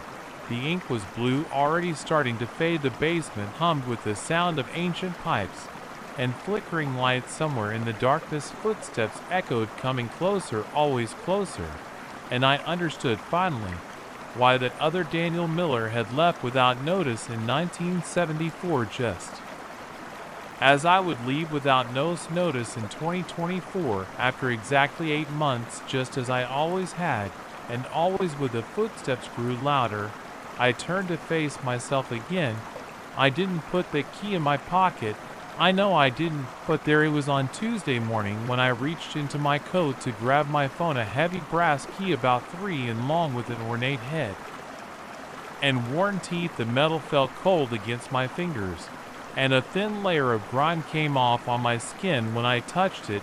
I stood there in the lobby of Morton and Burke Publishing, where I'd worked as an editor for the past 8 years, staring at this thing I'd never seen before. Other employees rushed past me toward the elevators, their shoes clicking on the marble floor. The security guard Bill gave me an odd look from his desk. "Everything okay, Mr. Parker?" I quickly shoved the key back in my pocket. "Yeah, fine, just checking something." The weight of it stayed with me all day as I sat in my cubicle on the 14th floor editing manuscripts about true crime and self-help. Every so often I had slipped my hand into my coat pocket just to make sure it was still there. It was always there, like a small chunk of ice that never seemed to warm up. I thought about asking around the office if anyone had lost a key, but something stopped me. Maybe it was the way it looked, too old to belong in our modern glass and steel building, or maybe it was the fact that I couldn't shake the feeling that it had appeared in my pocket rather than being misplaced there. That night, I took it home and put it on my nightstand. The next morning it was still there, catching the early sunlight. I picked it up and noticed more details: tiny scratches in the metal, a pattern of crosses on the head, and what looked like the number 7 stamped near the tip. My fingers left fresh smudges on its dull surface. I brought it back to work with me. Don't ask me why. It just felt important, like something I shouldn't leave behind. For 3 days it rode in my pocket while I went about my normal routine: coffee from the cart in the lobby, manuscript reviews, lunch at my desk, meetings in conference room, be more coffee, more evaluating a promising thriller submission. The office was almost empty by 7 p.m. The fluorescent lights hummed, computer screens glowed in the darkness of baking cubicles. My eyes burned from staring at my monitor. I needed to stretch my legs, so I took a walk around the floor. That's when I noticed it, a door I'd never seen before, tucked into an alcove behind the supply room. The paint matched the walls exactly, but it looked older than the rest of the building's doors. No nameplate, no window, just a keyhole with brass fittings that had turned green with age. My heart started beating faster. The key felt heavy in my pocket. I looked around. The floor was silent except for the hum of the ventilation system. No one else was around. I took out the key and held it up to the keyhole. The worn brass matched perfectly. My hand shook as I inserted it. The key slid in smoothly like it was coming home. When I turned it, the mechanism made a sound like bones breaking. The door opened with a soft groan. Cool air rushed out, carrying a musty smell that reminded me of old books and deeper places. Beyond the threshold was absolute darkness. I pulled out my phone and turned on the flashlight. The beam revealed a narrow corridor with walls of rough stone. The floor sloped down slightly. Water dripped somewhere in the distance. Common sense said to close the door, go back to my desk, and forget about this. But I'd been editing other people's adventures for 8 years. Maybe it was time to have one of my own. I stepped through the door, clicked shut behind me.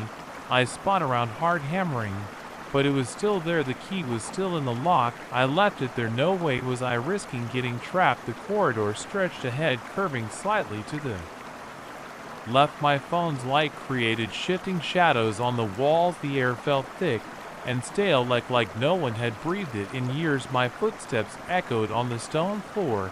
After about 50 feet, the passage opened into a circular room about 20 feet across. My light revealed more doorways, 3 of them evenly spaced around the walls. Each one was identical to the first, complete with brass fittings gone green. With age, I approached the nearest door and tried the handle lock, same with the second one. But the third door, the handle turned with a grinding sound of metal on metal. The room beyond was larger than the first, with a high ceiling lost in darkness. Stone pillars rose from the floor like tree trunks. And there in the center of the room stood a desk, not some ancient artifact, a modern office desk with a computer monitor and a stack of manila folders. A half-empty coffee mug sat next to the keyboard. Steam rose from it. My throat went dry. Someone had been here recently. Maybe they still were. I moved closer to the desk, sweeping my light around them. Monitor was on, displaying a document. I leaned in to read it. Project status report, phase 7, subject James Parker, assignment editorial division, duration 8 years 3 months 12 days, performance exceeding expectations, next action promotion assessment pending, notes. Subject shows increased curiosity, monitoring frequency to be increased, my name, my job, my exact time with the company. The coffee mug had Morton and Burke Publishing printed on the side. A door slammed somewhere behind me, then another, closer footsteps echoed off stone. I killed my phone's light and pressed myself against one of the pillars. The footsteps grew louder. A beam of light swept through the room. Hello, a woman's voice called out. Mr. Parker, we weren't expecting you to find this for another 3 months. I stayed silent, trying to control my breathing. The light moved closer. It's all right, she continued. This is all part of the process. Everyone finds their way down here eventually. We just need to talk about your promotion. The beam found me, blinding me. I raised my hand to shield my eyes. There you are. The voice was closer now. I'm Helen from HR. Why don't you come with me? There's quite a lot to explain. My eyes adjusted. The woman holding the flashlight wore a normal business suit. She looked exactly like someone from HR would look, but something was off about her smile. What is this place? I managed to ask. My voice sounded strange in the stone room. This is where we monitor employee development, Helen said. We find it's better than traditional performance reviews, more for advancement. Though you found yours a bit ahead of schedule. The key just appeared in my pocket. Yes, that's how it works. We have various methods of delivery. The important thing is that you're here now, ready to take the next step. She gestured toward one of the doors. Shall we discuss your future with the company? I looked back at the monitor, at my name on the screen, then at the coffee mug still steaming, then at Helen's to perfect smile. I think I said carefully, I need to think about this. Her smile didn't waver. Of course, take all the time you need, but you should know. Now that you found this place, things will be different. They always are. I backed away toward the door I'd come through. Helen didn't move to stop me. She just stood there smiling as I fumbled for the key and practically ran back up the corridor. When I burst out into the normal office, everything looked exactly the same. Fluorescent lights, empty cubicles, my coffee cup still sitting on my desk where I'd left it. I glanced back at the door, half expecting it to have vanished, but it was there, solid and real. The key was cool in my hand. That was 3 days ago.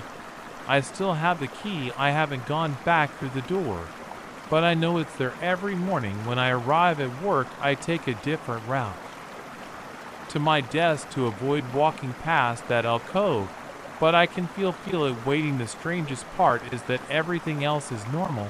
I still edit manuscripts. I still get coffee from the cart in the lobby. Bill, the security guard, still nods hello every morning. But now I notice things I didn't before, like how the cleaning crew never seems to work on our floor, but every morning everything is spotless. How certain employees disappear for hours at a time with no explanation. How Helen from HR sometimes walks past my desk and gives me that same perfect smile. Yesterday, I found a memo on my desk, standard corporate letterhead, but no signature. Promotional opportunity, your initiative in exploring company resources is noted and appreciated. Please schedule a follow-up meeting at your earliest convenience. The door is always open. P.S. Keep the key. You'll know when to use it again. I should probably quit. Find a new job editing books. that don't make me wonder what's hiding behind their covers, but I won't because every time I touch the key in my pocket I feel something I haven't felt in 8 years of corporate life. Anticipation. Helen was right, things are different now.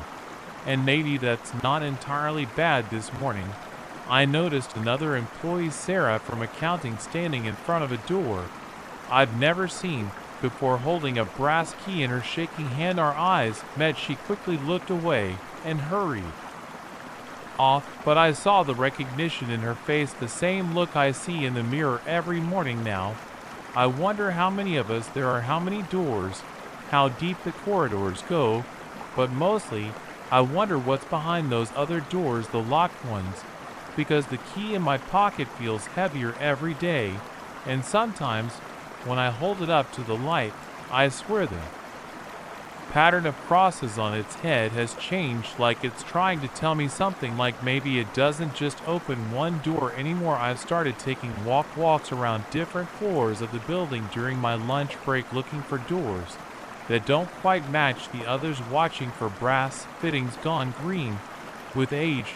I know I'll find another one eventually. And when I do, well, Helen said I was exceeding expectations. Maybe it's time to exceed them even more. The key is in my pocket right now. As I write this, cold, heavy, waiting tomorrow, I think I'll try a different door. The first time I heard my name on those abandoned railroad tracks, I convinced myself it was just the wind. The second time I stopped walking. By the third time my hands were shaking and sweat ran down my back, because I knew I was completely alone out there.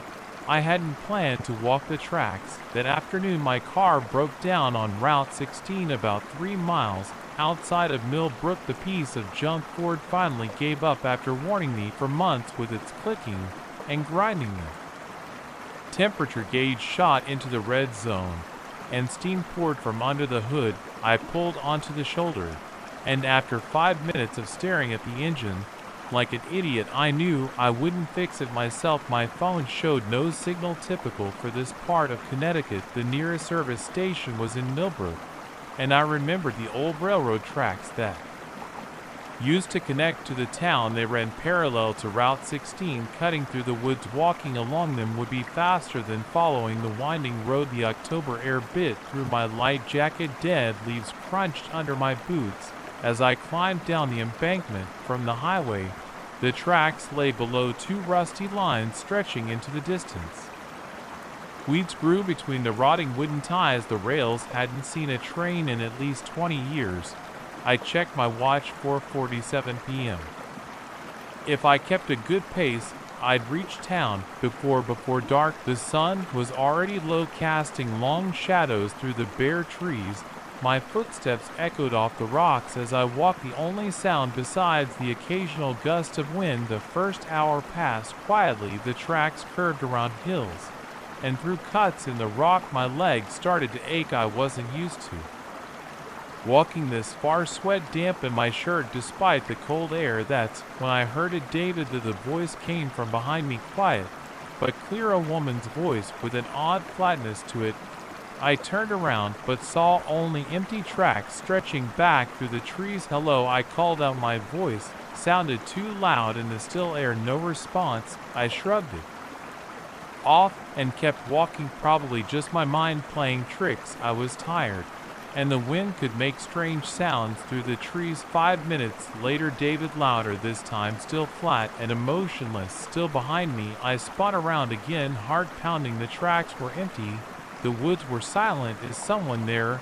I shouted. The words echoed off the rocks. No answer. My hands felt cold and clammy. I wiped them on my jeans and walked faster, boots crunching on the gravel between the ties. David right behind me now, so close I could almost feel breath on my neck. I broke into a run. Gravel flew from under my feet. My breathing came in ragged gasps. The voice followed. David, David, David, each time closer, each time flatter, each time wrong somehow, like a recording played too slowly. I sprinted until my lungs burned. When I finally had to stop, bent over with hands on my knees, the voice was gone. Only my wheezing breath broke the silence. The sun had dropped behind the hills. Long shadows filled the cuts between the rocks. I straightened up, still breathing hard, and looked around. The track stretched empty in both directions. My watch read 6:12 p.m. Darkness would fall soon. I had maybe 30 minutes of daylight left. Millbrook couldn't be more than a mile or two ahead. Like and subscribe for 4